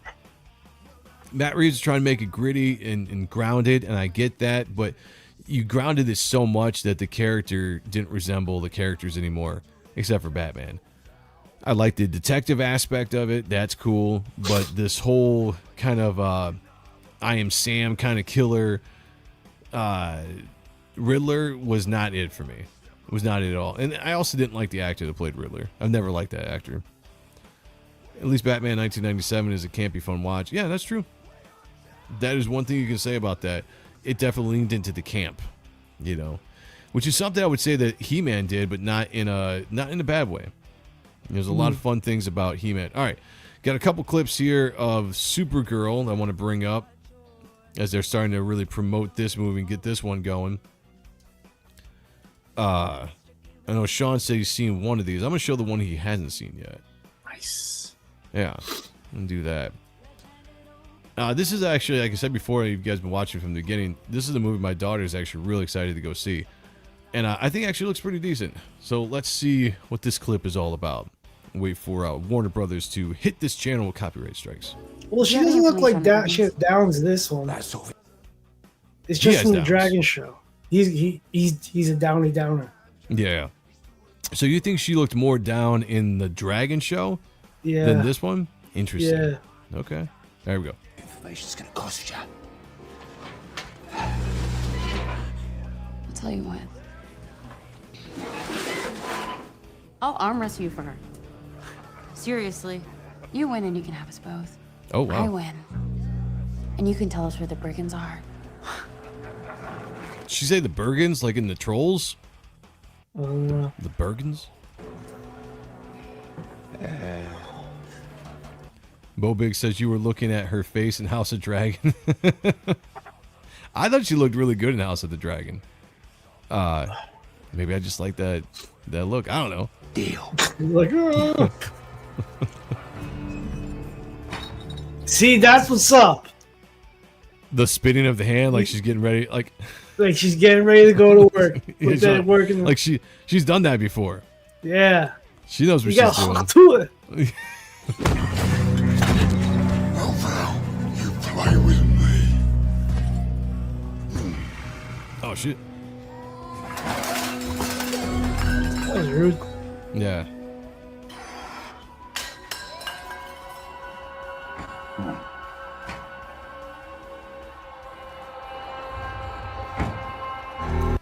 Sheldon says she's gonna jerk his hand off. Let's take it. I'll take it. You ready? Now he looks like he's the mask. Woohoo! Okay. Okay. Already a lot more brutal than Clark in that. That was cool. Yeah. This does not look like this is gonna end well. For you guys. I mean, anybody want to leave? can sit down over there. Keep playing. You know, it's like the Titanic. Yeah. Okay, boys. Fingers on triggers? Yeah? Okay, let's go.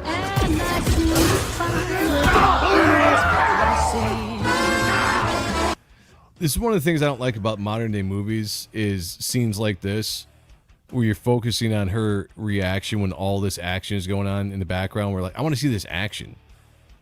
You know? Mm-hmm. Like, so far, I like this clip. This is good. I like the acting in it. It seems fun.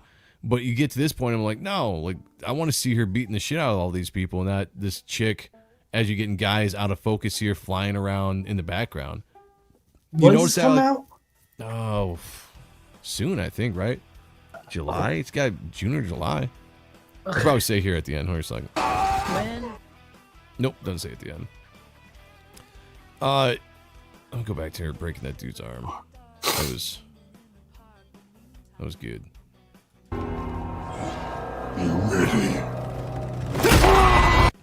Oh, that's pretty brutal. Look at that. Bones and everything. Gross. If she's downs, I'm down bad. All right, that's okay. Supergirl's supposed to be 16. I don't know how old she's supposed to be. Twisted Dream says she's over 18, right? Can I say she's hot? Well, the actress is. Yes, the actress is safely over 18. The character, I don't know how old the character's going to be. I think, at least judge on this scene, that did it for me. I was fine with it. I thought she was, I like that. It was, what would I say? A little flirty, a little, I don't know, a little confident there. I don't know. It made a move. I'd say that. I liked it. Sean, what do you think of that? No, another movie I'm excited for. I like the last Superman movie. I thought it was fun. It wasn't perfect, just fun. Give me fun. I like fun. I think it's gonna be much like He-Man, and this is my theme for this year. Fun movies. Fun. Yeah. Fun movies. That's my theme for this year. I'm not worried too much about judging these so harshly on every single thing. If you want a really, really good, classically shot, acted movie, hero movies, superhero movies ain't it. Franchise movies ain't it. You need to go find an independent movie with, Daniel Day-Lewis in it or something. That's what you need. These are just fun movies. The actress is 26. Yes, so nice. Goon all you want, guys. Goon all you want. Remember when Jeff Goldblum did that too in The Fly? I don't, man. I hardly remember The Fly. Remember that movie, Sean? Of course. I don't remember that. It's been a very long time since I've seen it. Man, it's been forever. Was Gina Davis in that movie? I believe so. Who is now? That's right. What's that chick name? She's not Selena Gomez. Gina Davis is now Selena Gomez. No, we're going down that road. But somebody likes conspiracy theories like that one. You're like very off-putting too. I like good conspiracy theories, not but her cheekbones match up. Random theories. Random. That's random, man. It was on Twitter. No, that's just random shit. Yeah, no, it's on TikTok is where it was. Eventually made its way on Twitter. That's the TikTok people out there doing their, like, let's make up the craziest conspiracy and we'll make 15 TikTok videos out of it. Twisted Dream says, are you guys going to talk about the new J.J. Abrams movie? We saw the trailer for it. That was the first time I heard anything about it or saw anything about it, and I thought it looked interesting. So I'm down for it. She is too old for Leonardo DiCaprio. That is true. That's a fact. That is true. And then shout out to him. He's a pimp. All right, here we go. Here is the other clip that they released. Hi there. Did you think they were going to improve Superman's costume at all? I feel like every movie of every character ever has had a slightly different version of their costume in the second movie. Yeah. And this is like the exact same costume. Like they didn't tweak it or add anything to it, improve it in Well, not any for way. nothing. This is prior Oh, that's a good point. That's a good point. Or is it? No, you're right. It is right. Yeah, because we see Because he was watching. The whole thing was he was babysitting the dog. That's right. Okay, so I guess that's a good point. That's a good point. Oh, I'm sorry. I don't.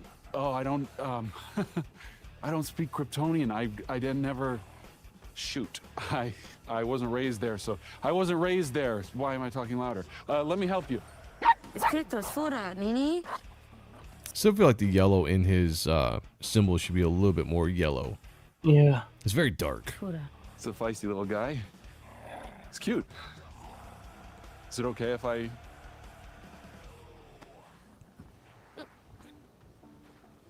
Watch your step there. Might be slippery, so... yeah. Pretty cool, huh? Don't worry, we don't actually live here. There's a lot more to Earth than just this place. Big city, lots of stuff to do, and you'll also learn to love this place, just like I have. Promise.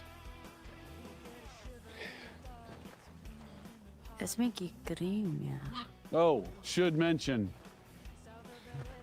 your powers are gonna start kicking in right about now.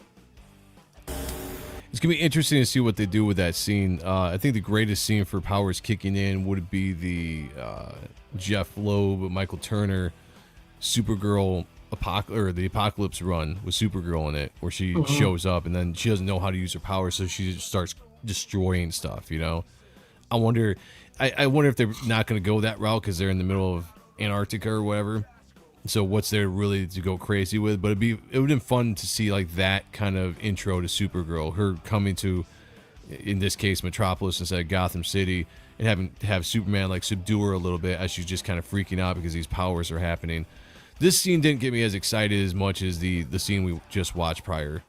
I think this is what it is. Instead of updating the suit, they should update the to a real dog. Yeah, it's funny that that's all CGI. Like, they don't even have any shot of a real dog at all in the movie. Easy.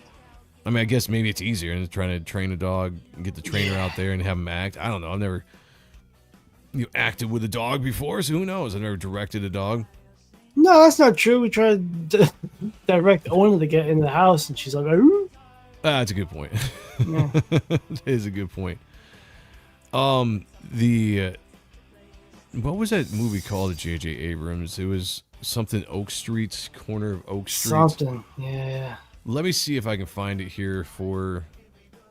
Who asked that? Was that Twisted Dreams? I don't remember. We're great hosts. Okay, here it is. Yeah, okay, I had it. All right, let's watch it. It's a good thing we can do this and then start wrapping up the show. We did watch... This was a trailer, though, that was on... the He-Man movie today. So this is called The End of Oak Street with Anne Hathaway and Ewan McGregor. And this movie actually looks interesting. Let's get into it. Did anybody else see that weird light last night? What weird light? The wind was blowing all crazy. Starbuck was freaked out and barking. Could have been lights from a helicopter. Or a UFO? Aliens. Shut up, Dad. I feel like this movie takes place like in the 70s or 80s. Look at this. Probably 80s for cassettes. Okay, 80s, yeah. So that makes sense. So it's a period place movie that takes place in another time period, which is interesting. Why they didn't go like modern day with this whole story, but they take place in, let's just say, the 80s. I just noticed that with this trailer.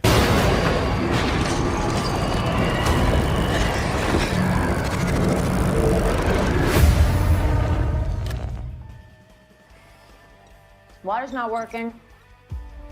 Looks like the whole neighborhood's lost power. What the hell was that? This is a cool concept for a movie, and I think if it's done correctly, it should be pretty good. I enjoyed this preview when we saw it today.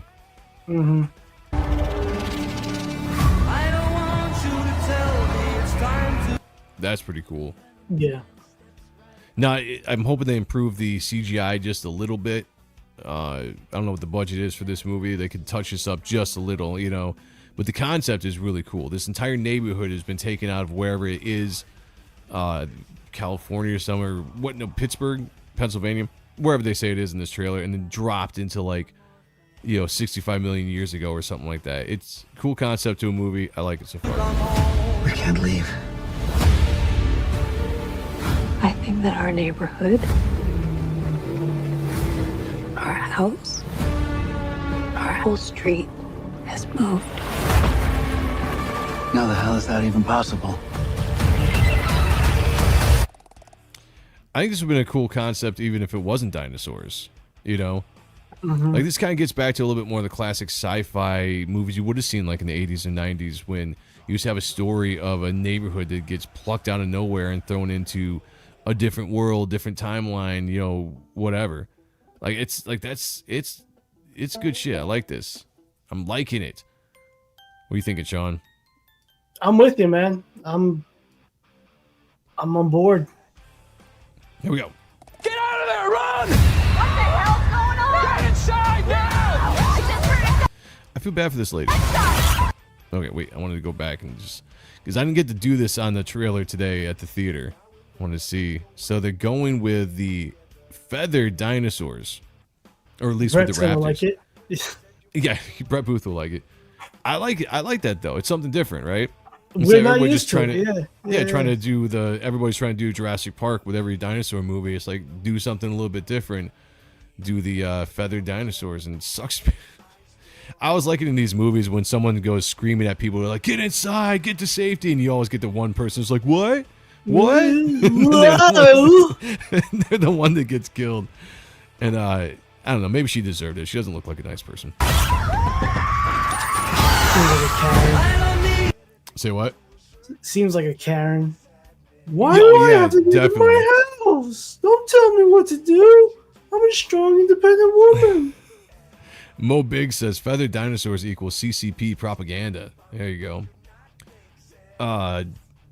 K. Ojo says somebody mentioned Land of the Lost television show. I guess it's kind of very similar. Kind of Cool. kind of similar. Cool. Yeah, I'll take it.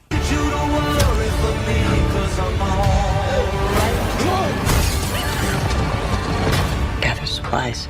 Grab anything you can use as a weapon.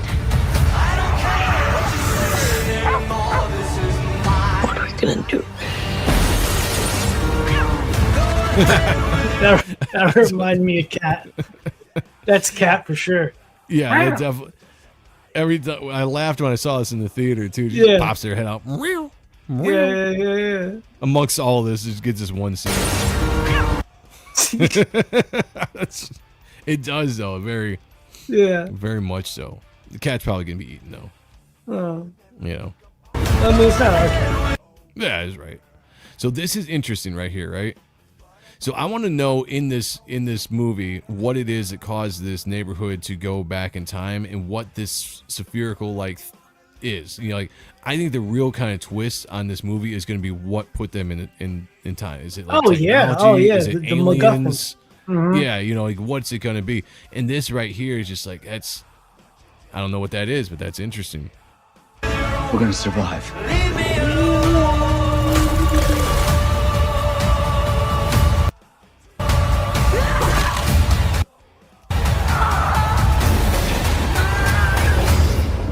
God's not gonna let us die here. Greg, you only go to church at Christmas and now you're telling the kids God's looking out for us? What about the people who are out there getting eaten? All right, so there's a little bit of a shot at I don't even know. That's not a T-Rex. That's what is that one? I can tell you, there's spikes on it. Yeah, I'm not a dinosaur expert. Allosaurus? No, not Allosaurus. I don't know what that would be, but it's not a T-Rex.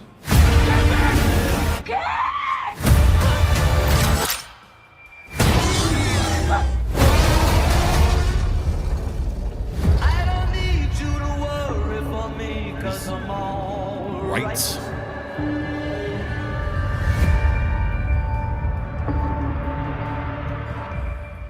August 14th. There you go. Well, there you go, guys. That was the end of Oak Street, I think is what it's called. Looked good. Yeah. It looks good. I'm down to go check it out. Let me check over the chat real quick. Anubis 800's in the house. Good to see you, brother. Says, wait, what did you say when you jumped in here? I don't know, 36 years old, going towards the 40s. Good for you, my friend. Nice. Happy birthday. Hey, and you know what? Also, tomorrow, well, technically now, it's Kayla's birthday. That's right. So please go on social media, whether she's on Instagram and Twitter. Wish her happy birthday. Tell us from us. Make sure that we told you that it's her birthday. Otherwise, she'd be like, how'd you find out? How you know that it's my birthday? But no, please wish her a happy birthday. Yeah, that's all I got. Beanpad's in the house. Shout out, man. What's up? How you doing? Anubis 800 says, hello, Joe. Sorry to be late. I was on Shane's stream. Plus, this is my birthday. Thank you for what you were doing for me again for my orders. You're welcome, brother, and happy birthday, my friend. Happy birthday. And it's the Don's birthday as well. Shout out to the Dom. Shout out to the Dom. To the Dom. Oh, let's see. They think it's all because of aliens, but they find out a data center got built next to them. Aliens would be interesting, right? You get a show. You get a show that you're basically promoting as like this dinosaur sci-fi thing, but then we find out it's also got an alien race in it that's somehow trans. I don't know. That's the only thing I can really think about. Or what's that called? Do like a Steven Spielberg thing, or not Spielberg, Stephen King like thing, like with the fog, where you have like CERN or something, like a stand-in for CERN that rips a hole in time and space, right, and then sucks this whole neighborhood in or whatever. Something like that would be kind of cool too. I don't know what you just said, but that sounds awesome. That's why you don't smoke a bowl before your neighborhood gets abducted. That's right. That's why you smoke a bowl, because you're probably going to die. That's why. Yeah, maybe that's how you deal with it. Kick. Yeah. This is what they should have done after Jurassic Park: Fallen Kingdom. Yeah, I agree. They kind of messed that one up. Is that the one where with the kid? Yeah. Well, with the Kidosaurus. I think so. Mm-hmm. That movie went cooler in concept. Yeah, they had some good ideas, and they just didn't. Yeah, they didn't land it. They didn't stick to landing. Mo Big says a semi-eerie remix of Bosom Buddies theme song was a choice that they made with this trailer. I'm interested, says Mo Biggs. Nice.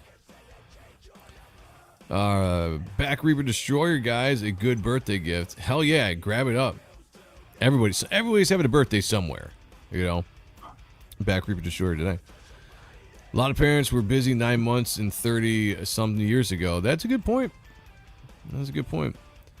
Mobig says one of these kids should panic and run into the house to escape the dinosaur on the copy table to see a bunch of Bernstein Bears books. There you go. Coffee table. There you go.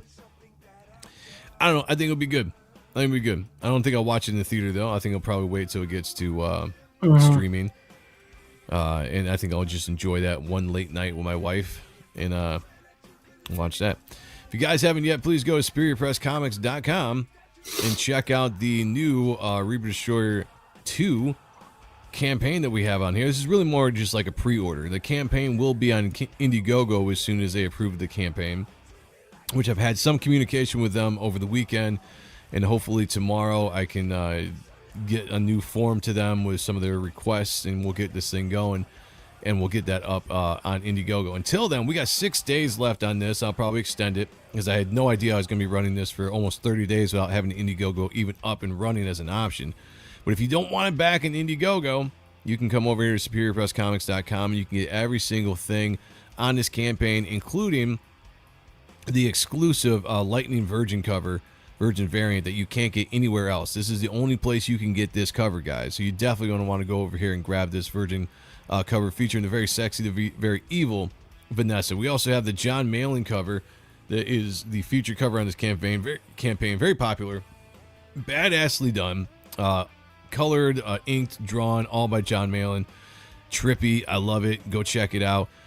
What I like about this site over the campaign, guys, is you can go here and you can click on these pages and you can get blown up high-res versions of what you are going to get in the comic book itself, which you can't get on Indiegogo or any other place. You can get bounce down versions, low res shots, so you can see what the book is going to look like. But look, check this out.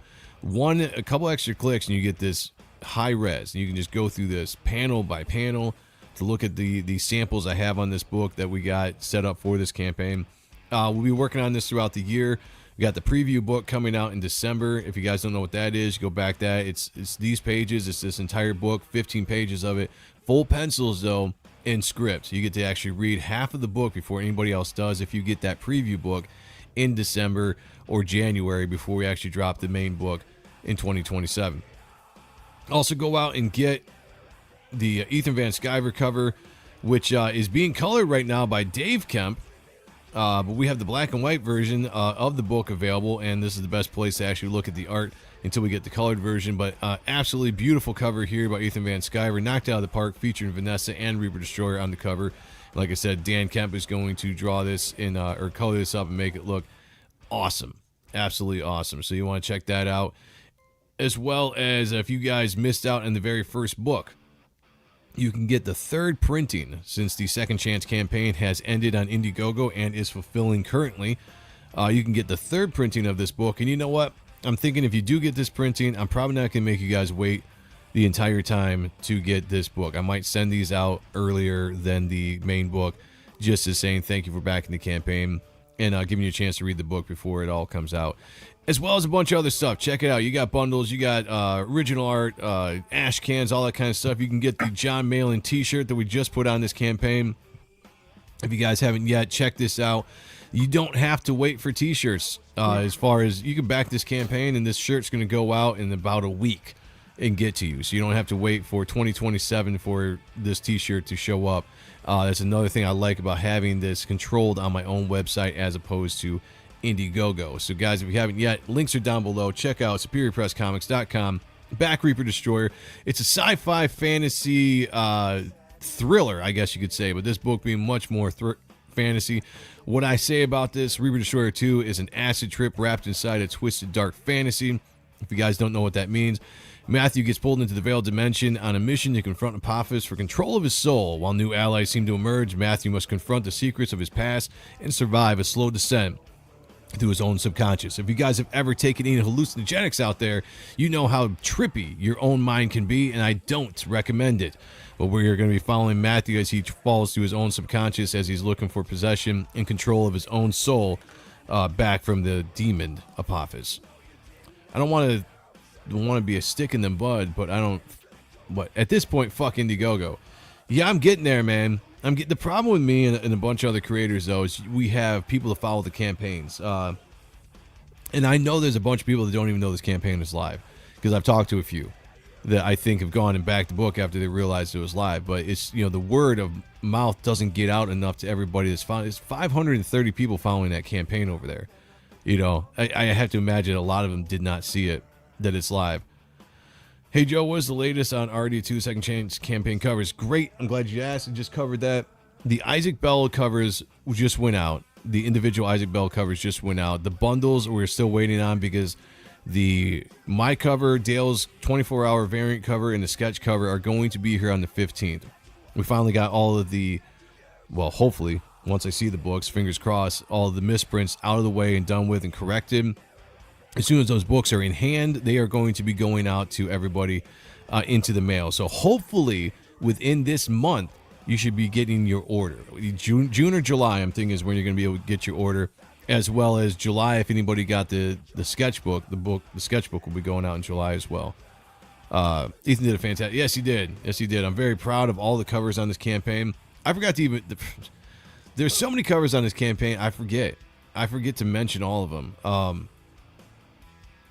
I didn't even show off and talk about, if you guys didn't know, we have a cover by Brett motherfucking Booth on this campaign as well. If you guys don't know Brett, you should. Current artist of Spawn. Well, I guess not current. He just ended his run with Spawn. We'll be seeing what he's going to be doing next. Wildstorm, Backlash, Teen Titans, The Flash. Dude's been all over the place, drawing absolutely everything. X-Men, Spider-Man, name it. And he graces the cover. His beautiful art of Reaper Destroyer on issue 2, so definitely want to check that out. Also, another one of my favorites, a guy named Oliver Isabedra did one of my favorite covers on here. Look at this beauty right here. If you guys haven't seen it, look at this beautiful cover by this amazing artist right here for Reaper Destroyer issue 2. I've got him working on a project called Chaos right now, written by Kayla, that's going to be dropping later on this year. So hopefully you guys come out and support that one as well. They're expanding my universe with my characters, and they're doing a fantastic job. But yeah, just bangers of covers, interior art, all that kind of stuff. You guys don't want to miss this. Book is going to be absolutely awesome, and it's going to change your life is what it's going to do. Oh, mail and poster. I could do that. I could do that. Exactly. Who cares about Marvel and DC? Replace it with Reaper Destroyer t-shirts. That's what I'm talking about. My guy. Hell yeah. Yeah, me too, man. We've had two in a row. And that's not even a joke. 2 misprints in a row. We've had. And I'm hoping it's done. I'm hoping it's over. Because I wanted to get this campaign out months ago. And it was good to go months ago. And so it's late in my opinion. So I want to get that out to everybody. So, all right, everybody, we're going to get out of here. Thanks so much for joining us tonight. We will be back. We'll be back Thursday for the Grift. No. Destiny's Child. No. I forgot. The schedule's so out of whack. Thursday's show will be the very last Otten Stuff show, episode 275, that we are closing that show off because we are going ahead with the Grift and doing other stuff. We're ending an era. A 6-year run for Otten Stuff. We're ending this Thursday at 10 o'clock. I believe we're going to do it. Okay. Our special guest is going to be Michael Bancroft. Is going to be on shooting the shit, talking about his new book that's coming out, or it's going to be just fulfilling right now, and a bunch of other stuff that we're going to talk about. It's going to be great, but join us as we finish off Otten Stuff and say farewell to that awesome show as we move forward with the Grift going on. So that's what we're doing Thursday. I'll be on tomorrow night with the Kings at some point after my daughter's softball game, as well as Hard Art on Wednesday, and then back here again Sunday for the Ronin Joe Show next week. Thank you all for joining us. We appreciate it. Sean, thank you for jumping on with me the last few weeks. It's been fun just to chill, shoot the shit here. Yeah, you know what? I gotta be honest with everyone. For a good long while, I was hating streaming. This is true. Because there was just so many shows we were doing. You know, like even like with like Mark and the crew, like on Wednesdays, I'm like, oh, we're just talking about the same bullshit. But now we're just doing like 1 to 2 shows a week. I'm good with this. Like, yeah. I'm gonna cut this down, you know, just because, you know, I got Gilmore Girls to catch up with. But you know, making the Grift what we want it to be, like it. I'm kind of, my love for streaming is back. There you go. I love it. Everything's coming back. It's been a great night. Sunday nights into Monday morning. We're getting your week kick-started here on the Ronin Joe Show. Have a fantastic day. Get some sleep. Have a great Monday, and we will see you all again. Until then, be good to each other. Take care of one another. And as always, picture me naked. Talk to y'all later. Peace. He should do his duty, and to impress him, takes on his multi-armed form and says, now I am become death, the despair of work.